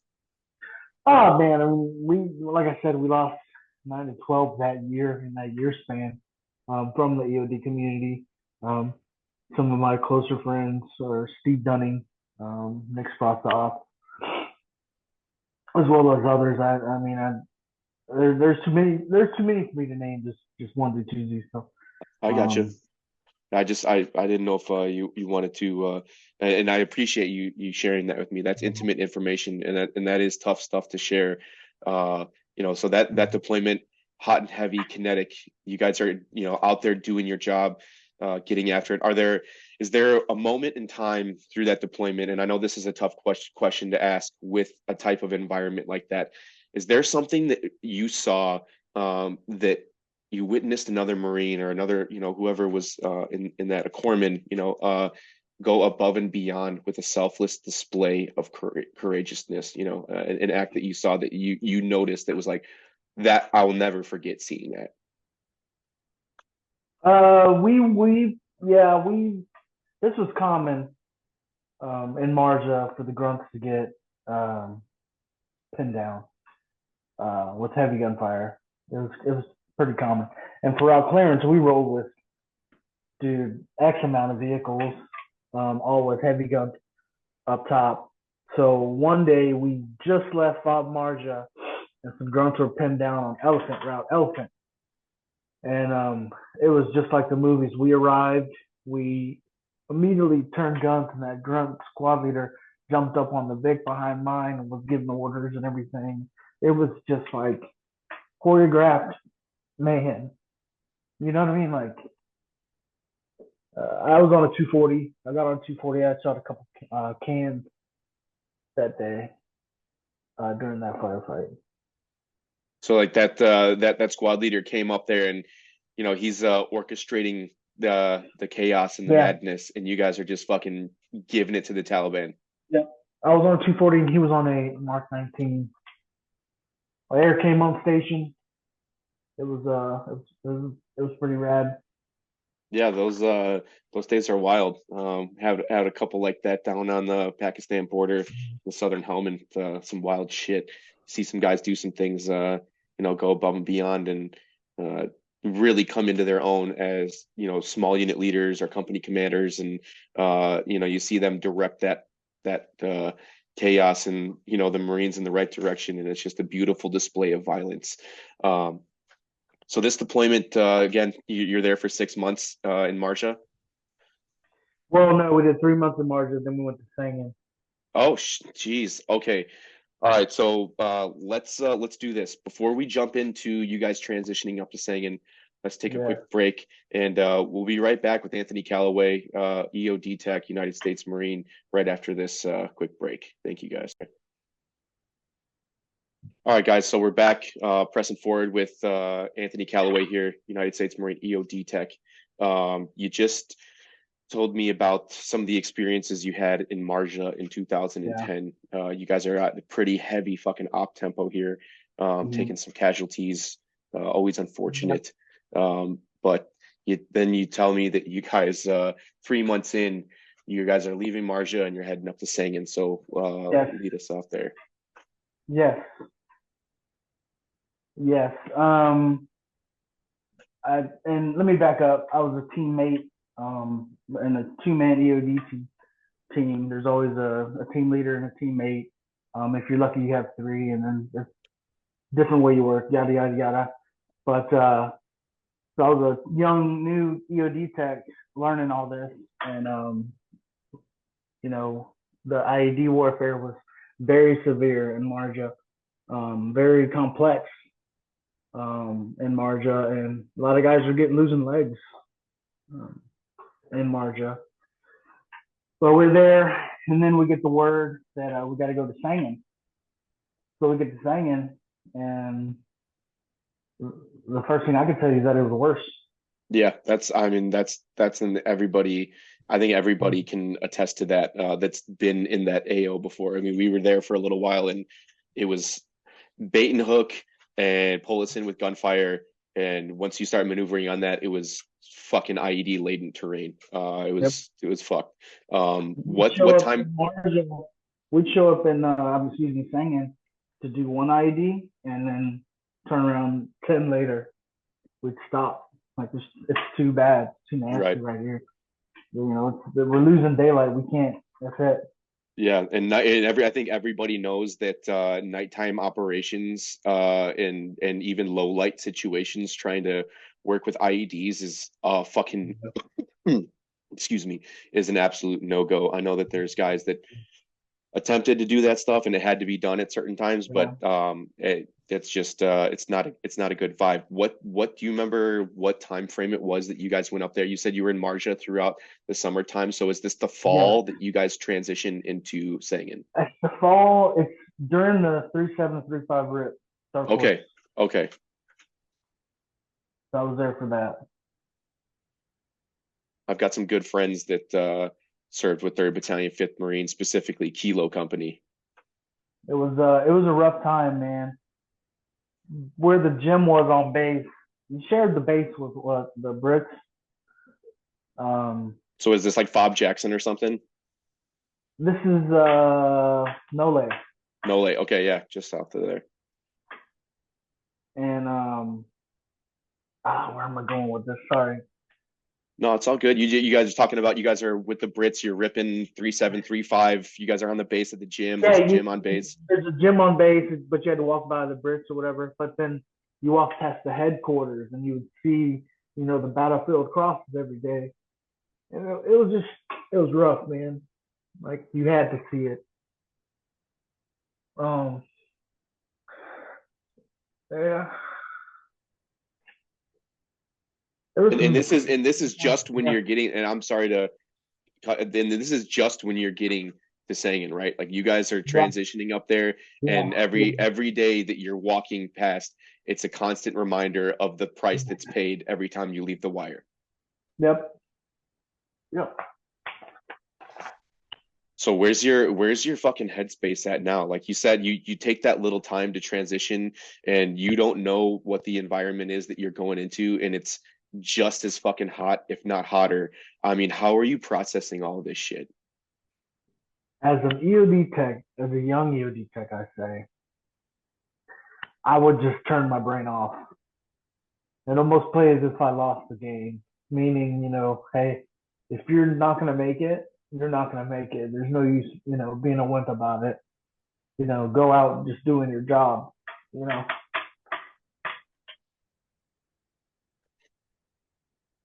that's pretty much it for that. So give me a little and we don't have to stick, on it. Give me a little insight on how the op tempo changes or the TTPs changes or your SOPs change when you guys transition from Marsha to Sagan. Well, we went from doing primarily route clearance up armored to being on foot and having to jump down in these pastures with gunfire going over you. You know what I mean? Is seeing it and experiencing it are two different things. You know what I mean? So we got the taste of riding around. Yeah, it might be your truck that's blown up this day, but when you're really out there on the streets, that's when it really, you know, this is a big show. You finally made it. Um, Shit matters out here. It's I kind have of a a transition you have to make. Now you said you're on this two-man EOD team. Are there other Yeah. EOD teams in this AO with you right now? Yeah. Yeah. Okay. So it's not just the two of you guys for a fucking battalion of Marines. Do you remember what companies that you had worked with while you're in Sangin? When I was in Sangin, no, because they kept us. We were with. Let me back up. Greg Newman was there with another guy. We showed up and became a four-man EOD team, but we stayed under headquarters because the companies already had two men apiece. Okay, got it. We were Got it. in, yeah. That's what my position was in singing. So you're attached to the headquarters company, H&S company or Mhm. whatever. They And come, they come. Well, the grunts would come call us in. They would round us up and drive us to. Then we'd get out, be with them for however long of the patrol, and possibly patrol back or get back in the vehicles. gotcha. Okay. I have one of my buddies was telling me, um, you know where Fob Inkerman is, and like PV Transformer and shit. It was I believe that PV Transformer was the more northmost position in the AO. And he had told me, and this is not my story at all. This is from a friend of mine. He said that they found within 500 meters of leaving the wire at their patrol base something like 30 fucking IEDs in one day within 500 meters, and like that. I don't think people understand and grasp the severity of what that actually means and how, like, one, there's two, there's three, there's four, there's fucking 30 of them. And to be able to methodically clear the route that you're going on, and then all while that's going on, you're worried about not stepping on a fucking pressure plate. You're taking fucking accurate machine gun fire or small arms fire. And I don't know. That's you'd be better to explain that, obviously being the guy that's down there with your fucking Yeah. face on an IED. Can you give me a little Yeah. insight on what's going through your head while you're in that moment? Let's see. Holy shit, there's an ID. That goes through mind. That went through my mind. Holy shit, there's an ID. There's one of those things you're talking about. You know what I mean? That's the shit. That's it right there. But no, then training kicks right in, and I we were inside of a like a house, kind of Waffle House, and I just kicked guys out of the way, kicked them outside to a safe area. Got to working on it, but um, I don't think anything prepares you for, hey, there is a improvised explosive device right there, and you're the man to take care of it. We're not Yeah. in a bomb because we're out with the grunts on Right. the mission. You know what I mean? Um, Do you think at that point a fucking bomb suit would actually? Do you think at that no, point? No. Yeah. no, the bomb suit is only rated so many small explosives per so many feet in front of a bomb suit. It's not really Yeah. worth So, having. can you explain to us, um, how you're disarming an IED when you're fucking there? You get called in. You got a clear path up. You just go ahead. Tell me how you do this. There's different factors. There's can I blow this area? Can I not blow this area? Do I need? Is this a MSRP? MSR? Is this some famous person's piece of land? You know, should I blow it up? Is this are these IEDs next to this? Because of this road, all these things I take into effect first, um, and making my game plan, and then you kind of work off a checklist, your internal checklist, and before you know it, it's just you and the IED, before you decide to take Yeah. whatever it is. Do Right? you are you carrying around like pre-made charges to BIP IEDs, or is that something that Yeah, you? Yeah. So I mean, yeah, below in BIP stands for blow in place. For people that don't understand some of the stuff that we're saying, but obviously it's easier to walk up on an IED and set a charge on it and destroy yeah. that. What is it like when your face is in the fucking dirt and you're looking for a wire or a battery pack, and you've got to disarm that? Can you walk us through that? Uh, Man, it goes straight back to training, training. Getting in the backyard at stations and doing training in their backyard. Because nothing prepares you for one facing you. I My first encounter was in singing. With my first IED, I did myself. With my teammate, together we did 100. But myself, I was on my first one. It was kind of like crossing over to be a Jedi. You know what I mean? Yeah. We're busy. Everybody out here, we were on a 4-man team at that time, and everybody had an IED that they were working on. So it was kind of like, this is the time. So I had one, and directly out of my way where my feet was, about 5 feet over, was another one. So my first one and two were done back to back. Um, Oof. Holy shit.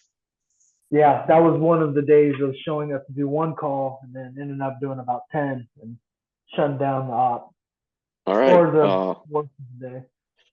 So I mean, that's a heavy weight to carry on your shoulders. And like you said, throughout this time, you're not processing the trauma that's coming from all of this shit that's going on. You're just Yeah. compartmentalizing it and keeping it and going internal with it, realizing if it's my time to die, it's my time to die. And people need to understand that when you accept something like that, like, do you feel, I mean, I know personally for me, like, do you feel that all kind of like care goes to the wind? Like, you're not that you're being reckless, but you're like focused on doing this, and like I said, if it's your time, it's your time, and you just got to get out Yeah. there and get the job done. I'm big into my faith.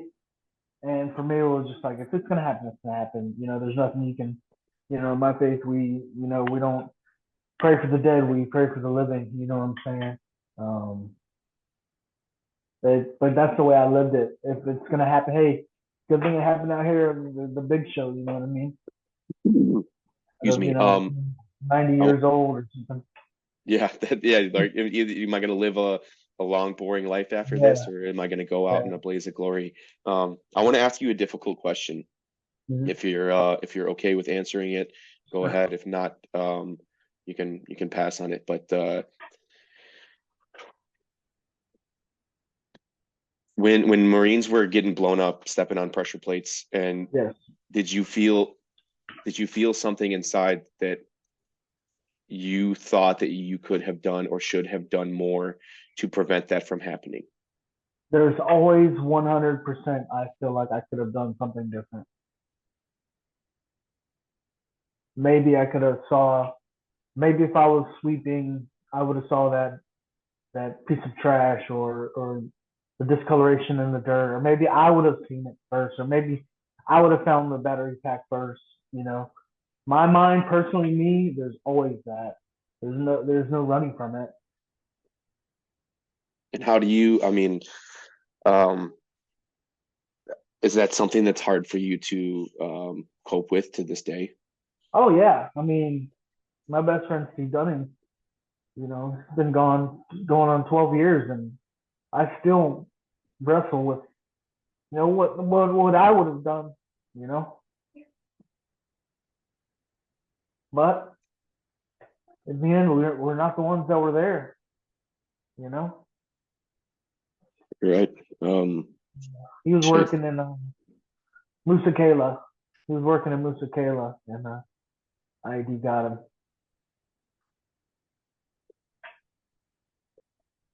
Um, when that you guys were was he on you guys were on the same, like he was just in a different AO, right? Like he was a little further. Musa Kala's west of Sangin, right? A little west of Yeah, Sangin. this was a different deployment altogether. Oh, okay, okay. I'm still on the first It's EOD deployment. yeah.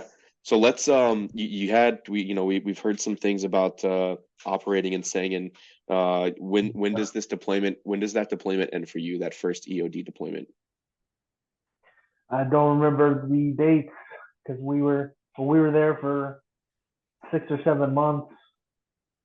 And Uh, is this into, because are we you were we going? were we were weird because we came from Okinawa, so Okay. like no one wanted to claim ownership of us as far as like say like first EOD company. We didn't fall under EOD company. We didn't fall under MEF. We didn't fall under because we were all from Okinawa. So our timelines were little might not mesh up with the normal 6 month on, 6 month off. If Okay. that makes sense. Yeah. So probably like late 2010, early 2011 or something that Yeah. you're getting out of there. And you go back to Okinawa, right? Once your deployment's done, you're heading back to Okinawa. I go home. I fall in love. I fall in love with my wife. I'm home on leave, and then I go back to Japan. Okay, so you fall in love. Did you guys get married before you went back to Japan? No, no, because I wasn't bringing her ass since about 3 years. Okay, okay. So you go So back to Japan, you're in love. That I don't want to say the honeymoon phase wears off, but like that after that post deployment leave, you go back. Are you starting to um I guess decompress some of the things that have happened, or is it starting to catch up with you? The oh yeah, from yeah. if I got to drinking, I'd be boo-hooing about buddies and stuff. It was bad. It was bad. I'm sorry, give me 1 second, brother. I'm Okay.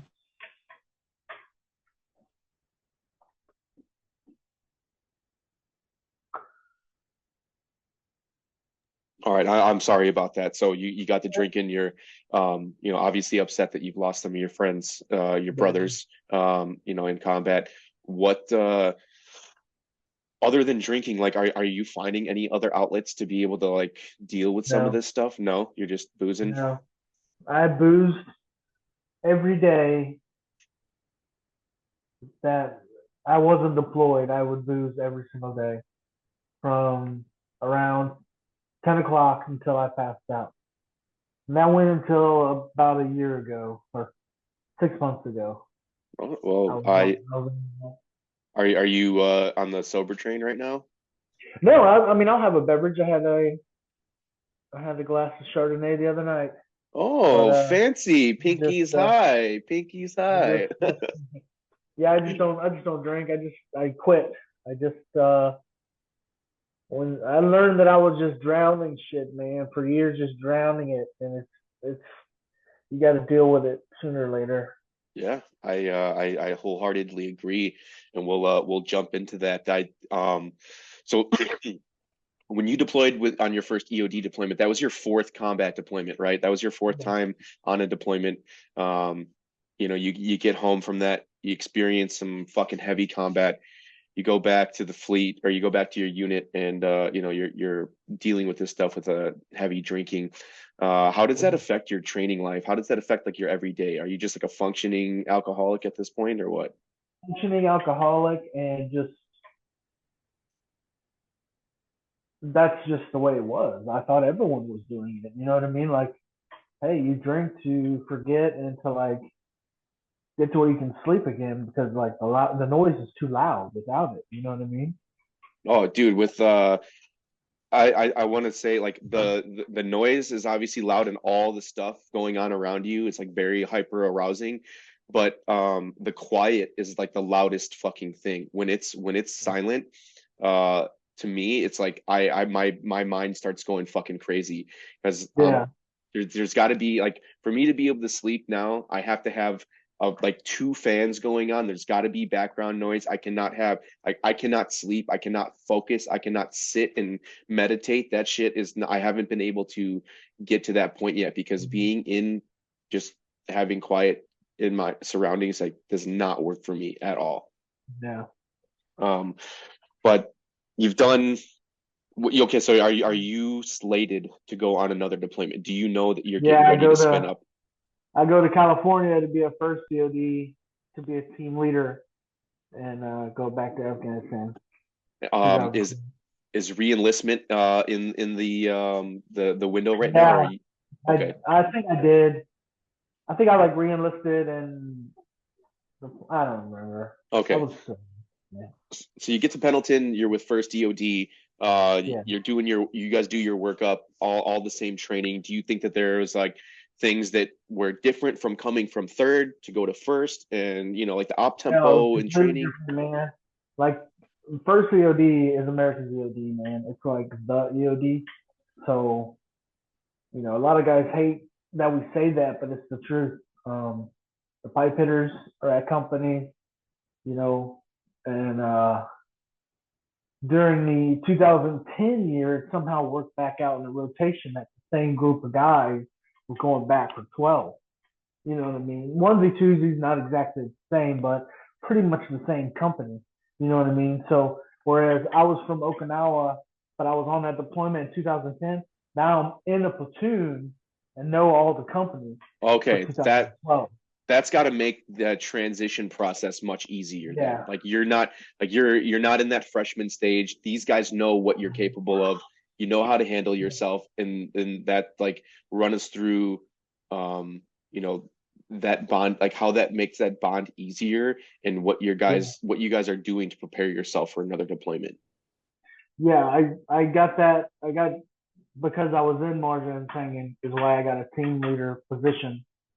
Um, doesn't make it any easier or harder. It's just they know that you saw some shit on the last one. And that deployment with 12 was going to be like another year like that. So we're doing hard work in the streets. 29 Palms was no joke. All the schools really ramp up. There's a lot of schools you have to go through once you're in the EOD pipeline, like lock picking. Uh, there's a course out in the mountains where you do stuff out in the snow. All these different schools, you kind of do them in the school phase, then comes employment phase. But for this, I had missed all that. I had missed all that because I had just came off of deployment from Japan, and then I'm getting on this deployment. Um, so I skipped all the cool guy schools that all the guys got, electronics, um, and all that. So I showed up thinking like, man, these guys they know where I'm at, but they don't know where I'm at. You know what I mean? I still had to prove myself coming to first EOD Oh from yeah, third. oh yeah. Yeah. So do you prove yourself? Yeah. Okay. Yeah. Give me a little insight on how you were able to, mesh in with those guys.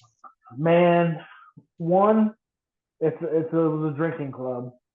You know what I mean? That was one way to be in the crew. But two, knowing your fucking job, being good at your fucking job. When it comes down to it, nobody likes training. You know, everyone bitches when it comes time to training. That's the truth. You know, like it's up. It's a pain in the ass. You know what I mean? Yeah. But like, oh man, don't do it to me now. I'm losing it. When you back it up in the training, you know, so whenever your EOD guys are making up IEDs for you to, you know, fail on and you succeed, then your ego gets boosted a little bit. You know what I Right. mean? So Right. then you go to one electronics course, then you go to another electronics course, then you've been through, you know, breachers course, and get these other schools, but then at a certain point, you know, everyone in EOD kind of peacocks that, you know, their shit doesn't stink and they're more Right. bomb squad than the Yeah. other bomb squad. That's just the Yeah. way it is. Yeah. Well, I mean, Yeah. that's that positive. I mean, I'm sure that there's a little fisticuff action that happens from time to time, Mm-hmm. but that positive competition, like it's only breeding. I mean, I in training it's different. Obviously when you guys are, on the job in the streets in Afghanistan or Iraq, you all want each other to succeed. But I think that Yeah. breeds a little harder of a mindset, and like pushing yourself to do something a little more, go thinking outside the box, finding different ways to, find indicators or, disarm something. So you guys probably had a good, that did that competition between the teams boost your, I guess, capabilities? I mean, push you harder? Yeah. Yeah. Definitely. Okay. Um, so now we're in Afghanistan again, And what's this time frame? 2012, you said? 2012. Okay. So you're on your fifth deployment and your Yeah. second as an EOD tech. Yeah. Where do you I guys was go? with PB Habib,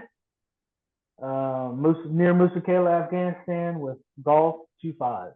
Oh, okay, yeah. I know a couple guys from 2.5. I think they're Echo Company 2.5 though. Um, Okay. what was that deployment like for you? Did you guys was it different in terms of op tempo and the kinetic environment? We were on the TV show Battleground Afghanistan. No shit. That I'll was have to check based that off out. of Golf 25 being in Afghanistan at that time. Um, we didn't know nothing about it. I damn sure didn't know nothing about it. I'm like, what are these dudes with cameras? And they're like, oh yeah, they're making a show about you dudes. Like before we went on an op one night, No and shit. yeah.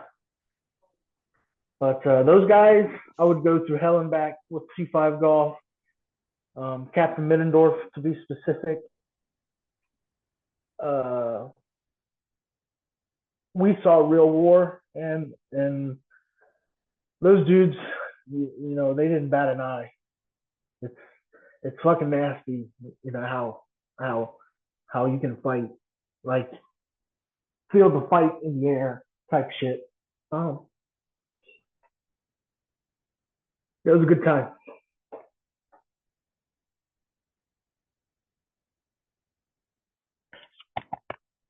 Sorry, I had it muted there. Did it have some of the same weight that carried from the previous deployment? Oh, dude, I was jacked up on this deployment, man, because Steve had just got killed. Steve and Nick Spruffoff, they both died a month within each other. So I'm just reeling off of losing two of my best friends, and then I got to go right back out. But once I get to, I'm in Afghanistan. I have to shut down because they're shutting down all the PBs and stuff. I have to shut down PB Habib, which is where Steve was before he got killed. So I've got his shit. Yeah. I'm laying in his cot. I'm staring at his freaking American flag at night. You know, it was. I was dealing with a lot. I had to get all that to. I got all that to his parents, but I was dealing with a lot of like remorse and survivor's guilt. But then at Fuck. the same time, I'm on a deployment, so I got to shut the fuck up and move. You know? Yeah. I don't think many people can understand the severity of what you're dealing with. It's I feel like you're conveying it in the right way and explaining it in how you have to turn that switch off and not let your emotions get in the way, because that can cloud your decision making in like that quick decisiveness when the time Yeah. when the game is on the line. Um, so it's like having to do that again, you're pushing all this shit down and not being able to deal with it in the moment, suppressing all that. What is it like then after coming back from this deployment, losing more of your close friends, again, seeming like you have, another heavy deployment. I was Uh, I was negative, man. I was almost like wishing for it, especially in like firefights. You're just like, when is it just gonna be me? You know what I mean? Like, how much can you push a man? You know what I mean? That's the type you start to feel when you're on these ops for 17 days every day, fighting, fighting, fighting. Like, for what? You know? yeah, for what? That's a question that's like often asked, and most times in that moment we can couple it with, I was doing it for the guys to my left and my right, for the ones that went Yeah. before, the ones that walked this path before, the ones who fell, and I'm going to keep on in their footsteps. um but at that point in time, that's not what you're thinking about. That's Yeah. hmm, it's tough, and Like, it's yeah. It was I was kind of, let's see, on that deployment I did things different. You know what I mean? There was a way I would have done it, and then a new way, and then I was very standoffish to IEDs because I was kind of like, what's the use of me getting blown up over something that they already know what it is? You know what I mean? So I would just maneuver the men around it. Hey, we got an IED over here. Okay, don't go over there. You know what I mean? what was that, something that you guys would mark them and come back for it later, or put it on like a map, like a GRG, and say like, obviously this Oh fucking no, route is this would be on a 17-day out. Just leave it right there for them. no shit. Did Move. did now We're moving to contact. We don't have time. It's gonna take me. I'm gonna say I need some time. Like, I'm gonna be begging for like 10, 15, 20 minutes to do the thing. You know what I mean? Or we can move to the objective just by bypassing something that, oh, it was a pressure plate with a this and a that. We already know what it is. right? That was more of my mind game on that deployment. I mean, fuck, dude, that's heavy. And to know that like that, that's obviously got to weigh on you a little bit too, thinking that you've got a mission set, and that's to obviously disarm the IEDs that you come across. But Mhm. when it's not the time, or the enemy doesn't allow you to be able to do that, is that something that you're thinking about in the back of your head, that you're just leaving an IED out on the battlefield, or is it just like Yeah, fuck it? totally. Yeah, Totally. It's totally like, man, that could be a kid or something else, or more than likely they're just gonna pick it right back up and move it and put it back in front of us again. yeah. But at the time it was like, we're moving to contact, we've been getting our ass kicked all day. We're in the hot sun, you know what I mean, bound going from building to building. Like, is it what did I used to say to officers? What is the something capability? I worded a certain way and I was like, oh yeah, that doesn't make any sense. Keep on moving. So you're giving it to that. You're like making sense to the officer that's trying to be like, oh, we got to get this taken care of. And you're like, sir, is it worth the risk and the Yeah. time of sitting here, getting somebody shot, or losing a fucking EOD tech or an engineer or one of your Marines for this one IED, when we can press Yeah, on and like keep hitting up our mission? exactly. Never Okay. said it better. So that deployment again, so you another 6 7 month deployment, you're in the Mm-hmm. Musa Kala area of Afghanistan, operating Mm-hmm. with 2nd Battalion 5th Marines Golf Mm-hmm. Company. uh you guys have I don't know if this is the right word of saying a successful deployment. Yeah, Obviously, like very that. successful. They only had a few casualties. I know they had a captain wounded in the shoulder and another in the back. Um, but and then one double MPG I know. but they had it very good. Thank God. Okay, good to know. Now when this deployment wraps up, you're heading back to Camp Pendleton. What's that journey like on the way back, and like how you're dealing with, you're not in this environment anymore. Your walls or your barriers are slowly, kind of coming down, if they even are. How are you processing this stuff now that the op tempo is not where it's at? You're not in the Drinking, kinetic. still drinking my face off. Okay.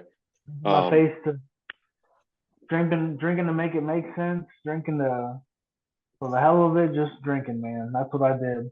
Are you still with this woman that you met when you came back from your Yep. first EOD tour? Okay. Yep. And what do you guys starting a family, getting married at this point in time, or just No, we dating? didn't have kids yet. No, no kids Okay. yet. Just Okay. yeah. So what is her response to you? Like, are you guys living together? Yep. What's her response to the way that you're dealing with the stressors that you've had over the last fucking, 10 years, or whatever time of She service? knew that. Well, she knew it was wrong because I told her. She knows everything about me. I've told her stories. I've told her the nightmares that I've had. I've explained them to her. You know what I mean? So she's heard the worst, and Right. but she knew that one day I'd find my way off of it, off the stuff. You know what I mean? Just to let it run its course, I guess. Man, that's a winner And right there.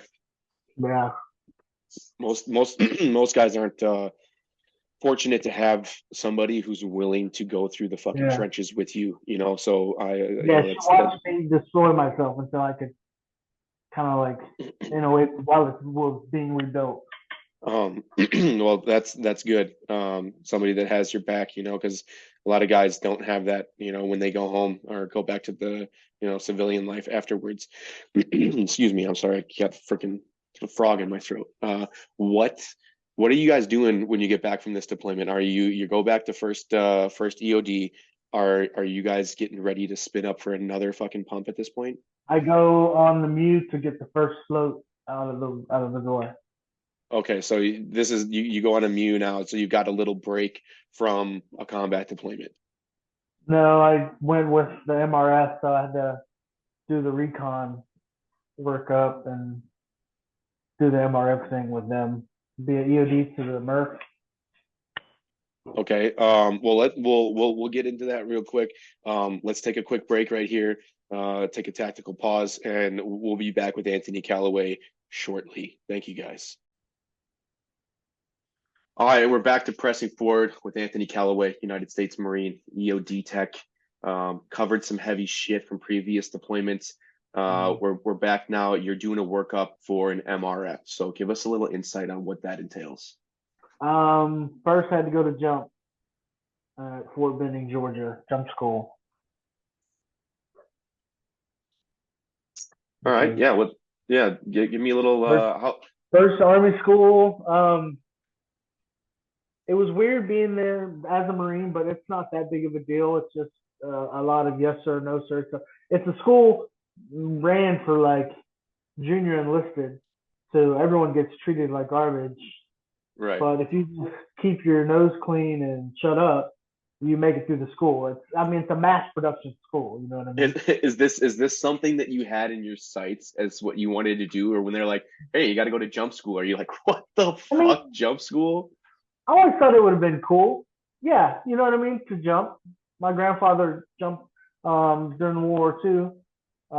But like, I never thought it happened to me. But then all of a sudden, new criteria came out for the EOD program and it had jump in it. So a lot of guys started going through for the recon program.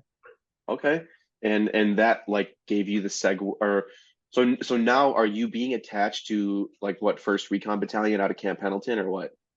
No, I was attached to, they chopped us from First DOD Company, which is 7th DSB, to CLB 11,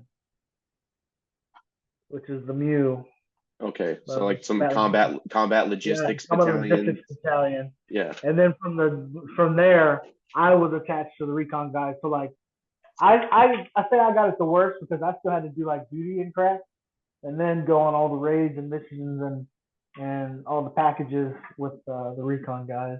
So this is not a combat deployment? You guys are just doing like training workup for, like you said, that BBSS mission, Training, or training workout for in the event in case, but then we ended up doing like 30 days in Kuwait for trap. okay, and that and trap is like recovery of like downed pilots and shit like that, right? Or And like yeah, personnel. Yeah, yeah. equipment and personnel. I forget what the acronym is. Do you know that off the top of your head? Tactical level of assets and personnel or something like that. Okay, okay, gotcha. Yeah, we had done like a couple mock missions in the sense of if we're out, like like you got to recover, the Yeah. objective or get this person back, Yeah. which unfortunately we had when we were in Afghanistan. There was a dust off crew, I believe it was, that their helo went down. It was a bunch of National Guard soldiers, and everybody on board died. It was unfortunate, but like that would be one of those mission sets in a sense of helo goes down or a plane goes down.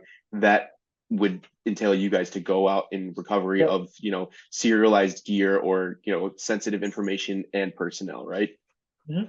Okay. So you guys are in Kuwait and you're doing your training missions out there. What comes from that? We went to Iraq several times. Either just flew around the battle space or landed on BIOP and waited in the event that a plane got shot down or something happened, or Gotcha. we were just waiting. And this is probably in like 13 or 14, if I'm correct, right? Like sometime in that time frame, Yeah. 2013, 2014. So Iraq at this point probably isn't what people thought it was in like '04 to '07, Mm-hmm. so there's not that heavy fucking kinetic environment. Nope. It's more so I think what you can probably attest to this is you've got a lot more of your special forces guys going in, like, whether it be an Mm-hmm. ODA element or Green Berets or fucking SEALs, and they're doing hard knocks on, an objective or like trying to find like a high value individual or something. Yeah. So that then what is that another 6 month deployment? Like you kind of did the MU thing and then went to Yeah. Kuwait. Before I did the muting, though, very important. My wife so happened to remind me. She didn't just let me do my course. At a certain point in 2015, it was you get therapy or I'm out of here. Okay. You So know, let's dive into that because that's a fucking huge, that's an important thing. that was me going to weekly sit downs and having to tell my story like I'm doing now over and over and over. I used to not be able to do it. I would chase so miserably hard. I couldn't speak. You know what I mean? Um, horrible nightmares. All you can do is just drink to drink to drink to get it to stop. You know what I mean? And I had no idea what to do. That was like my go-to. That was my only, you know, function that I had. Get off work, go home and get shit faced. Gotcha. And this is you're still active duty while you're doing this therapy, Yeah. yeah? So are Mm-hmm. they like what kind of shit are you sitting down with like a psychologist and a psychiatrist? Are they trying to prescribe you meds? Are you doing prolonged exposure? I mean, talking to No, no prolonged exposure, nothing like that. It started with me sitting down with I think she was a caseworker, and doing weekly sessions with her. That's what first opened the gates of getting therapy and learning that I had some problems for deployments before. Um, but I can't remember what her title was. and like She how did did how prescribe. Yeah, she okay, didn't okay. prescribe medications. Gotcha. Was anybody trying to prescribe you meds at this point in time? Like any of the No, not yet. Not yet. Okay. Um, so how did your command and what was the mindset behind like when people found out that you were going to get therapy? I it was rough. It's always mission first, mission first, mission first. But when you start coming up with having appointments, you know what I mean. People they have issues with that. You know what I mean. Yeah. So and then I had my master at the time was like, you got the appointment, you got to make it right. And I was like, exactly, but it's all hands, blah blah blah. This a battalion. I got to go to my appointment, and he's like, well, go to your appointment. That's your point place to be. I So that is an excellent that's excellent leadership right there. And I'll correlate a story that's personal with me. After my second deployment, excuse me, before like my third, I'm going to deployment health. I'm talking to the caseworker, counselor, therapist, or whatever. They tried prescribing me like three different types of meds: sleeping meds, antidepressants, mood stabilizers, and they just like literally within 30 minutes of me walking into deployment health, they're telling me like, oh, we're gonna give you prescription for X, Y, and Z. I couldn't tell you the names of them. They were all like some off-brand shit. But they give me this stuff, which they're like to start taking these immediately, and this is like the way that they're um you know digest or the way that I'm digesting what they're telling me is like within 30 minutes you're telling me that I'm fucked up and I have to take all these meds. So I'm like, all right, whatever. I didn't say anything to my chain of command. Like they knew from me going to BAS, I got a referral to go to deployment health from the not what's the BAS officer, like the lieutenant or the whatever that's in there, the officer that's in there, whatever, the head guy at BAS gets me the Yeah. referral to go to deployment health. So I tell my platoon sergeant, I was like, hey Gunny, I've got a meeting with deployment health and we were supposed to go to the field. And he's like, oh well, we've got a field op, like you can't go to deployment health. And I was kind of like, Yeah. like what the fuck, like this is something that I'm trying to get help with. And he's like, Giuliano, you're fine, like we need and granted, my third deployment that I'm going on is a fucking UDP to Okinawa, right? So like there's no I mean I was the assistant squad leader or APL or whatever you want to say, Bravo section uh whatever. So like I'm not essentially needed for I could come back and go like I'm just correlating like there's a fucked up side of leadership that's going to prevent their Marines from Yeah. getting help that they need. And there's leadership like your master sergeant was like, hey, like Calloway, if you have to go, like then go, So that's awesome. Yeah. Went to therapy. Then fast forward, we did the deployment. Everyone's happy. I get orders. I get orders to nav school EOD to be an instructor. So Is the therapy deployment. helping? I'm not like at this Yeah. point when you're yeah, okay. So therapy Well, it's therapy's slowly. There might be small little mountains one, and then it goes back and forth, and then I'll be doing better, and then something will happen. But the therapy, I stuck with it after good, starting it. good. Um, I get to nav school EOD, man. Everything's going great. But I get that empty feeling again. You know what I mean? Like just because I'm not deploying anymore. I'm non-deployable. Right. And me being in the Marine Corps, like at that time, 12 or 13 or 14 years, it was like, looks like it's over with. I'm not going to get to deploy no more. I'm kind of just being put out in the pasture. But it was a blessing that I got that. I needed the break. You know what I mean? I was going crazy Yeah. Well, okay, so mentally. let me ask you this then. Oh fuck, I just lost my question there that I had. Oh, were you non-deployable because, excuse me, were you non-deployable because of the fact that you had gone and sought mental help, or is it because that you went to the schoolhouse now and being an instructor is a non-deployable position? Instructor is non-employable position. Okay, okay, got it. Just wanted to clear the air there for anybody that had that question. Um, Yeah, you now go there you're to teach, not get pulled to go TAD or nothing. okay, Yeah, got it. So you're at the schoolhouse. You're training dudes to be able to work with demo, and do the job. Are you feeling like a sense of like, do you like where you're at because you've already experienced it in some of the worst ways possible? So you've got the ability to implement that mindset onto the guys that are coming in fresh to be able to follow in your footsteps. that's kind of it on the head. I love being an instructor, molding the new generation of EOD tech. Um, right now, there's about 10 divisions in EOD school. Each division, has a different theme or topic. I taught in core division, and core division is in the beginning because the core is essential to anything that has a self core.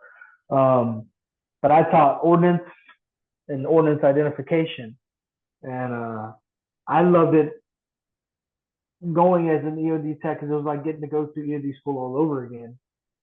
You know what I mean? And there's a thing in the EOD community where a few years guys, myself included, became more of a IED tech instead of an EOD tech, if that makes sense. Yep. We were learning about all the IEDs and just working on IEDs, but then we were forgetting Russian rockets and missiles. You know what I mean? So I got you. getting to go back was like, man, double tapping that again. I loved it, but it was a go to work, take your little briefcase, had a briefcase, and then you go back home. It wasn't deploying anymore, so I was Right. still again lost on the inside, but on the outside, everything's supposed to be perfect. Like beautiful wife, great house, dream job, but just mentally in the kaputs. Yeah, like feeling empty because it's like you feel accomplished in the sense of you're getting, the message across to these guys and being able to relay your experiences to better them, but also like you're not getting the fulfillment of it's like you're on the practice squad. And I'm not trying to put words in your mouth, but like you're on the practice squad training to do the thing, but also knowing that like you're never going to get that or you quite Yeah, possibly have you're not going to have that fulfillment of going on deployment and being able to do the job. Like you're not going to the Super Bowl again. yeah. So what is that I guess post or time that you spent at the schoolhouse look like? Well, I did great as an instructor. I was a great instructor. I was loved. Um, I had a great time, but I almost committed suicide while I was an instructor in med school EOD. It was a dark time. Um, then I went inpatient. I went inpatient for 33 days because Tell us of what suicide ideation. yeah, tell if you're okay with getting into that, tell me what was going on. What was going on? Yeah, what was going on in your head? I mean, Well, obviously we know. I want you to explain and I was relay what's going on. just the blanket of depression and survivor's guilt, coupled with anger and just all that just festering. So the booze would make it go away for a little bit, make you happy and jolly, but it was still there. You know what I mean? Yeah. And on top of that, you've got everyday life. Like a lot of people forget not only the stressors that you have from your time in service and combat and everything, but like finances, marriage, personal relationships with friends and family, the car, the dog, the house, the all that encompassing fucking stuff weighing down on you on top of what you previously experienced. So like that's a fucking heavy load to be packing around all day long. Yeah, yeah, it is. So I went inpatient. Best thing I ever did. It got me on medication. Okay. When returned back to work, only to come face to face with a med board due to injuries sustained while I was in, and I got separated from the Marine Corps medically. Okay. Okay. You got so medically retired, yeah? Yeah, I'm medically retired. Okay. What year did that happen? It finalized 2017. Okay. So Yeah. about what's that? It's like 6 years ago now. Did you throughout that process were you feeling like inadequate? Like you weren't like you Oh failed in a man, way? it sucked, dude. It sucked. Like I'll never be an EOD guy again. And then, well, it hit me like in threes, man. It was like, well, not threes, but it just hit me with. I didn't get promoted for my year for gunny. That was like a big, huge kick in the pants. I didn't make my master badge, and EOD was a kick in the pants because they changed the order to add an additional year, which was it is what it is. But that happened, and then the Marine Corps saying you got to get out in a year. All this was happening to me at once. It happened to me in the same like week. So that was just like Fuck. That's a lot huge. to yeah, and obviously on top of everything that you've been going through, coming from inpatient, dealing with the stressors, trauma, Mm. and now they're like, hey, sorry, you're a broken toy, essentially, Yep. and we don't want to play with you anymore. Yep. Yeah, you get a real, you get a it's very like I was just a number is how you feel Oh yeah. once you get started on another, you know. And I'm not. I Well, mean, my life is great. I'm not talking negative about it or the situation, but the process is horrible. yeah. Well, what was your transition process like, and how did that affect your, I mean, like, your mindset towards everything? Like, from going from one day being in the Marine Corps and now you're getting medically retired, did they give you the tools to set you up for success after the Marine Corps? Um, I'll tell you, EOD made it easier for me because the EOD has always been more laid back field, so it was almost like I was dealing with civilians anyway. And not to be negative, but it's it's not when you're in the gun club, you're in the gun club. Right. Well, All you gotta and do all, is talk to your big brother in the gun club. He'll make it right. He'll fix it. yeah. This was boom, getting kicked out of the Marine Corps, something completely different. Yeah, and I think too, like, in the bigger, well, in the big Marine Corps, in the big Navy, big Army, like I think the transition process is a little bit harder. You don't have as many avenues or organizations as like, being in like a soft community or an outside community that's a little bit smaller, where they may have like funds or programs or whatever set up to aid you outside of trans. And not to say that there's not organizations out there that do this for your regular everyday conventional grunts or air wingers or whatever, but that EOD community is very small, and having, like you said, a more relaxed environment and people that you could go to and rely on, like, would you say that that was one of the blessings that you had in that Yes, transition process? yes. I mean, my first my CO at EOD school who was telling me I had to medically be separated was the same person that told me Steve was killed. You know what I mean? It's a close Just knit jeez, community, yeah. very Fuck. small. So um that helped a lot. And then I mean they gave me taps and all that and all the classes.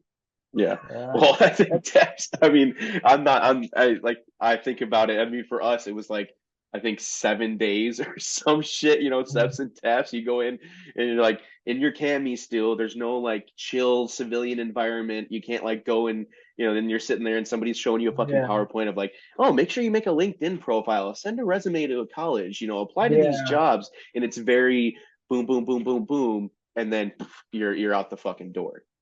totally.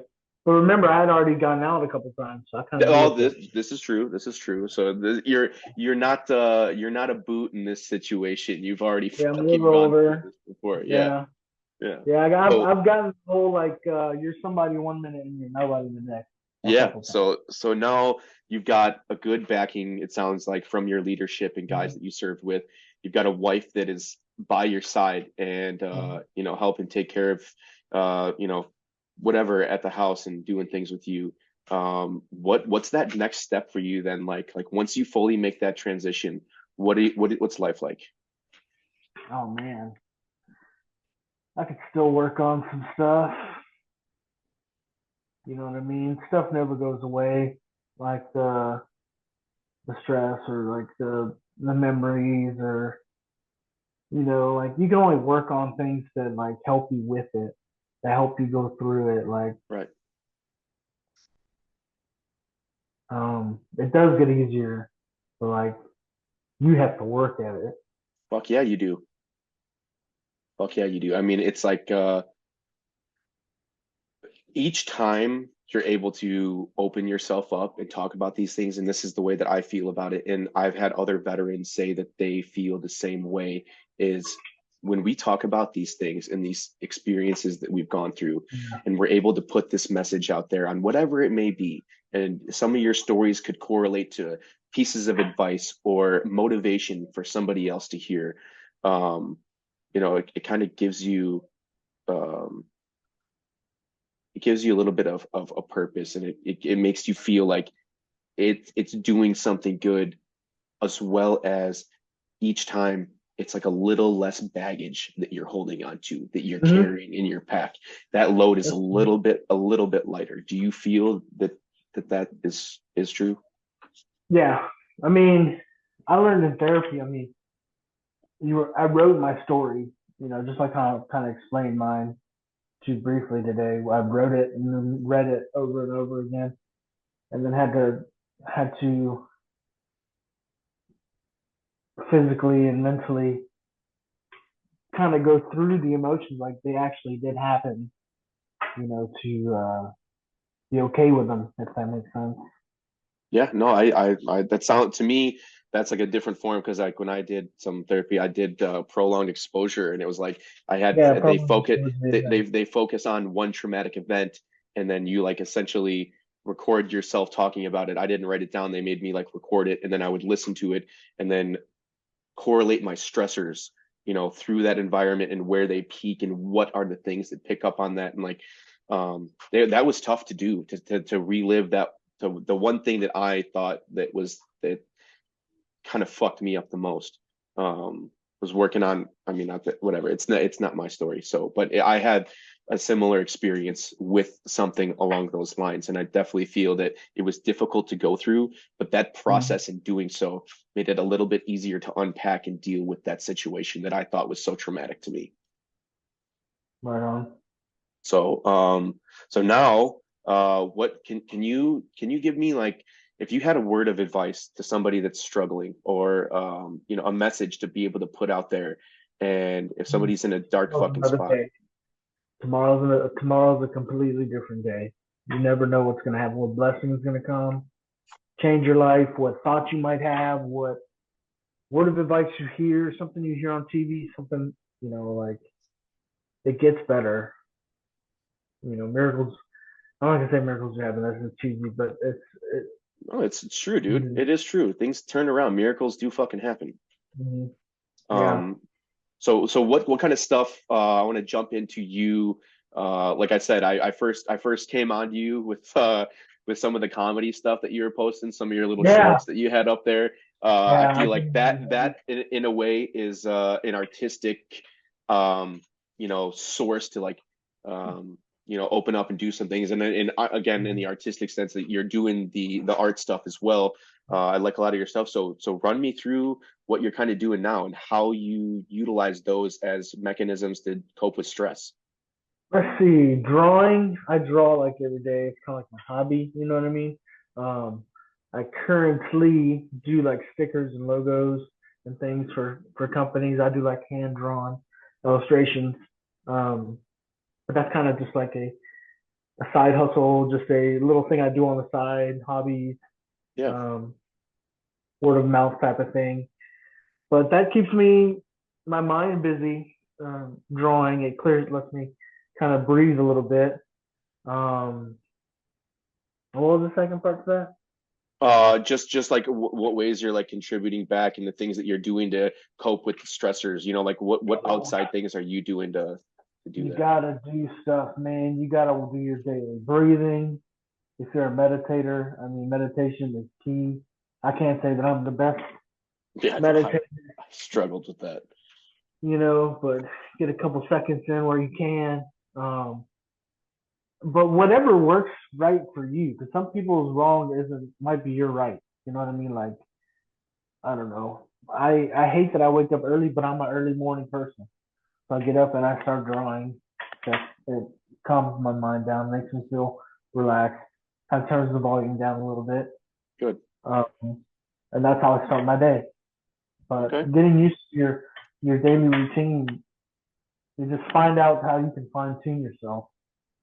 Yeah. You know, And it seems like you have, I mean, you just explained that you do have a way to outlet, some of that stuff and get your mind off some of those things.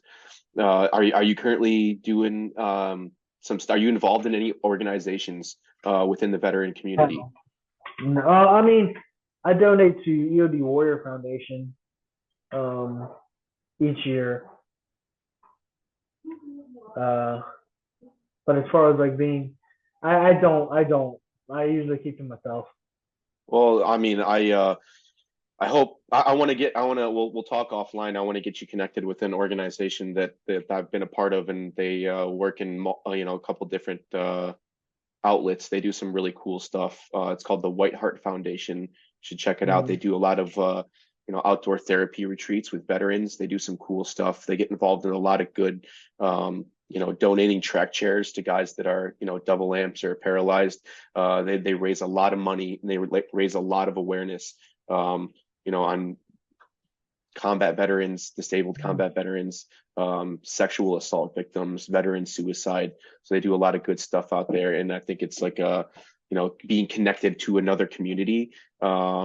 It gives you some people to reach out to, and outside of just the wheelhouse of being a Marine and being an EOD tech. So, if you're interested, I'll send some info your way. You can check them out. It's really cool shit. Sure, man. Um, but what do you do? Like what are you doing now other than the art stuff and putting up some I mean, I'm a content? full-time dad. I'm a Hell full-time yeah. dad. I got boys, almost 4 and almost 6. Um, we just got back yesterday. We went out of town, took them to the beach, stayed at a nice hotel to just kind of get away for the weekend, but just for one day. Crammed it all into 24 hours.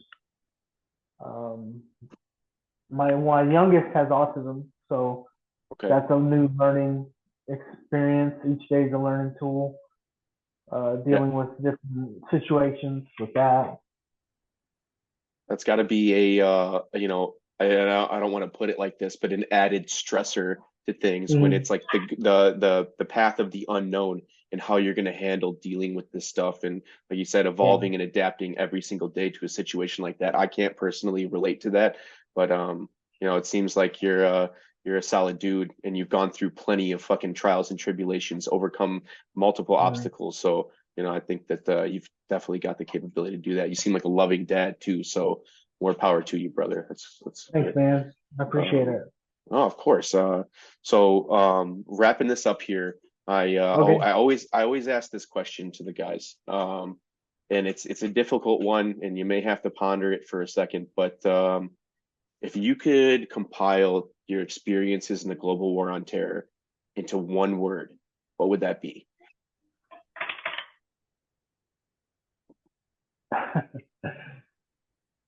Well, I got 2 words. I feel like I was a rock star. Rockstar? Yeah. Okay, and give me a little explanation to that. There's nothing like the feeling of just taking down an IED down an alley that was meant gonna kill the next patrol of Marines or the next convoy of Marines. You know what I'm saying? There's no better feeling coming back to the fob that night or come around the boys that night and get you know, a thanks or attaboy or something like that. There's no cooler feeling than that. You know what I mean? Fuck yeah, dude. I do know what you mean. Um, and fuck, that's a good one. And I just want to say honestly and sincerely that I thank you for your service to the United States and what you've done and the things that Thank you you. fucking sacrificed. I truly mean that, and I am ever grateful for you to be able to come on, share your story, and put it out there. And I know that it's tough to talk about some of these things, but this is the best way to press forward with things that we're going on. Press forward. Um, so again, thank you very much for your time. Thank you for your service. And if there's ever anything I can do to help you out, brother, you need to call me, you need to chat, whatever. Um, you know how to reach me. So Cool, man. yeah, and Thank you. hey, Semper Fi, I think that's what they Bye say in the bye. Marine Yeah. Corps, Yeah. Yeah. Anthony, Anthony Calloway, guys, United States Marine, retired EOD tech, decorated combat veteran, father, artist, and a guy who's pressing forward. Anthony, thank you again for your time, dude. I cannot thank you enough. I hope you have a great rest of your day, and we'll talk soon. All right, bro? Thanks, man. All right, dude. Take care.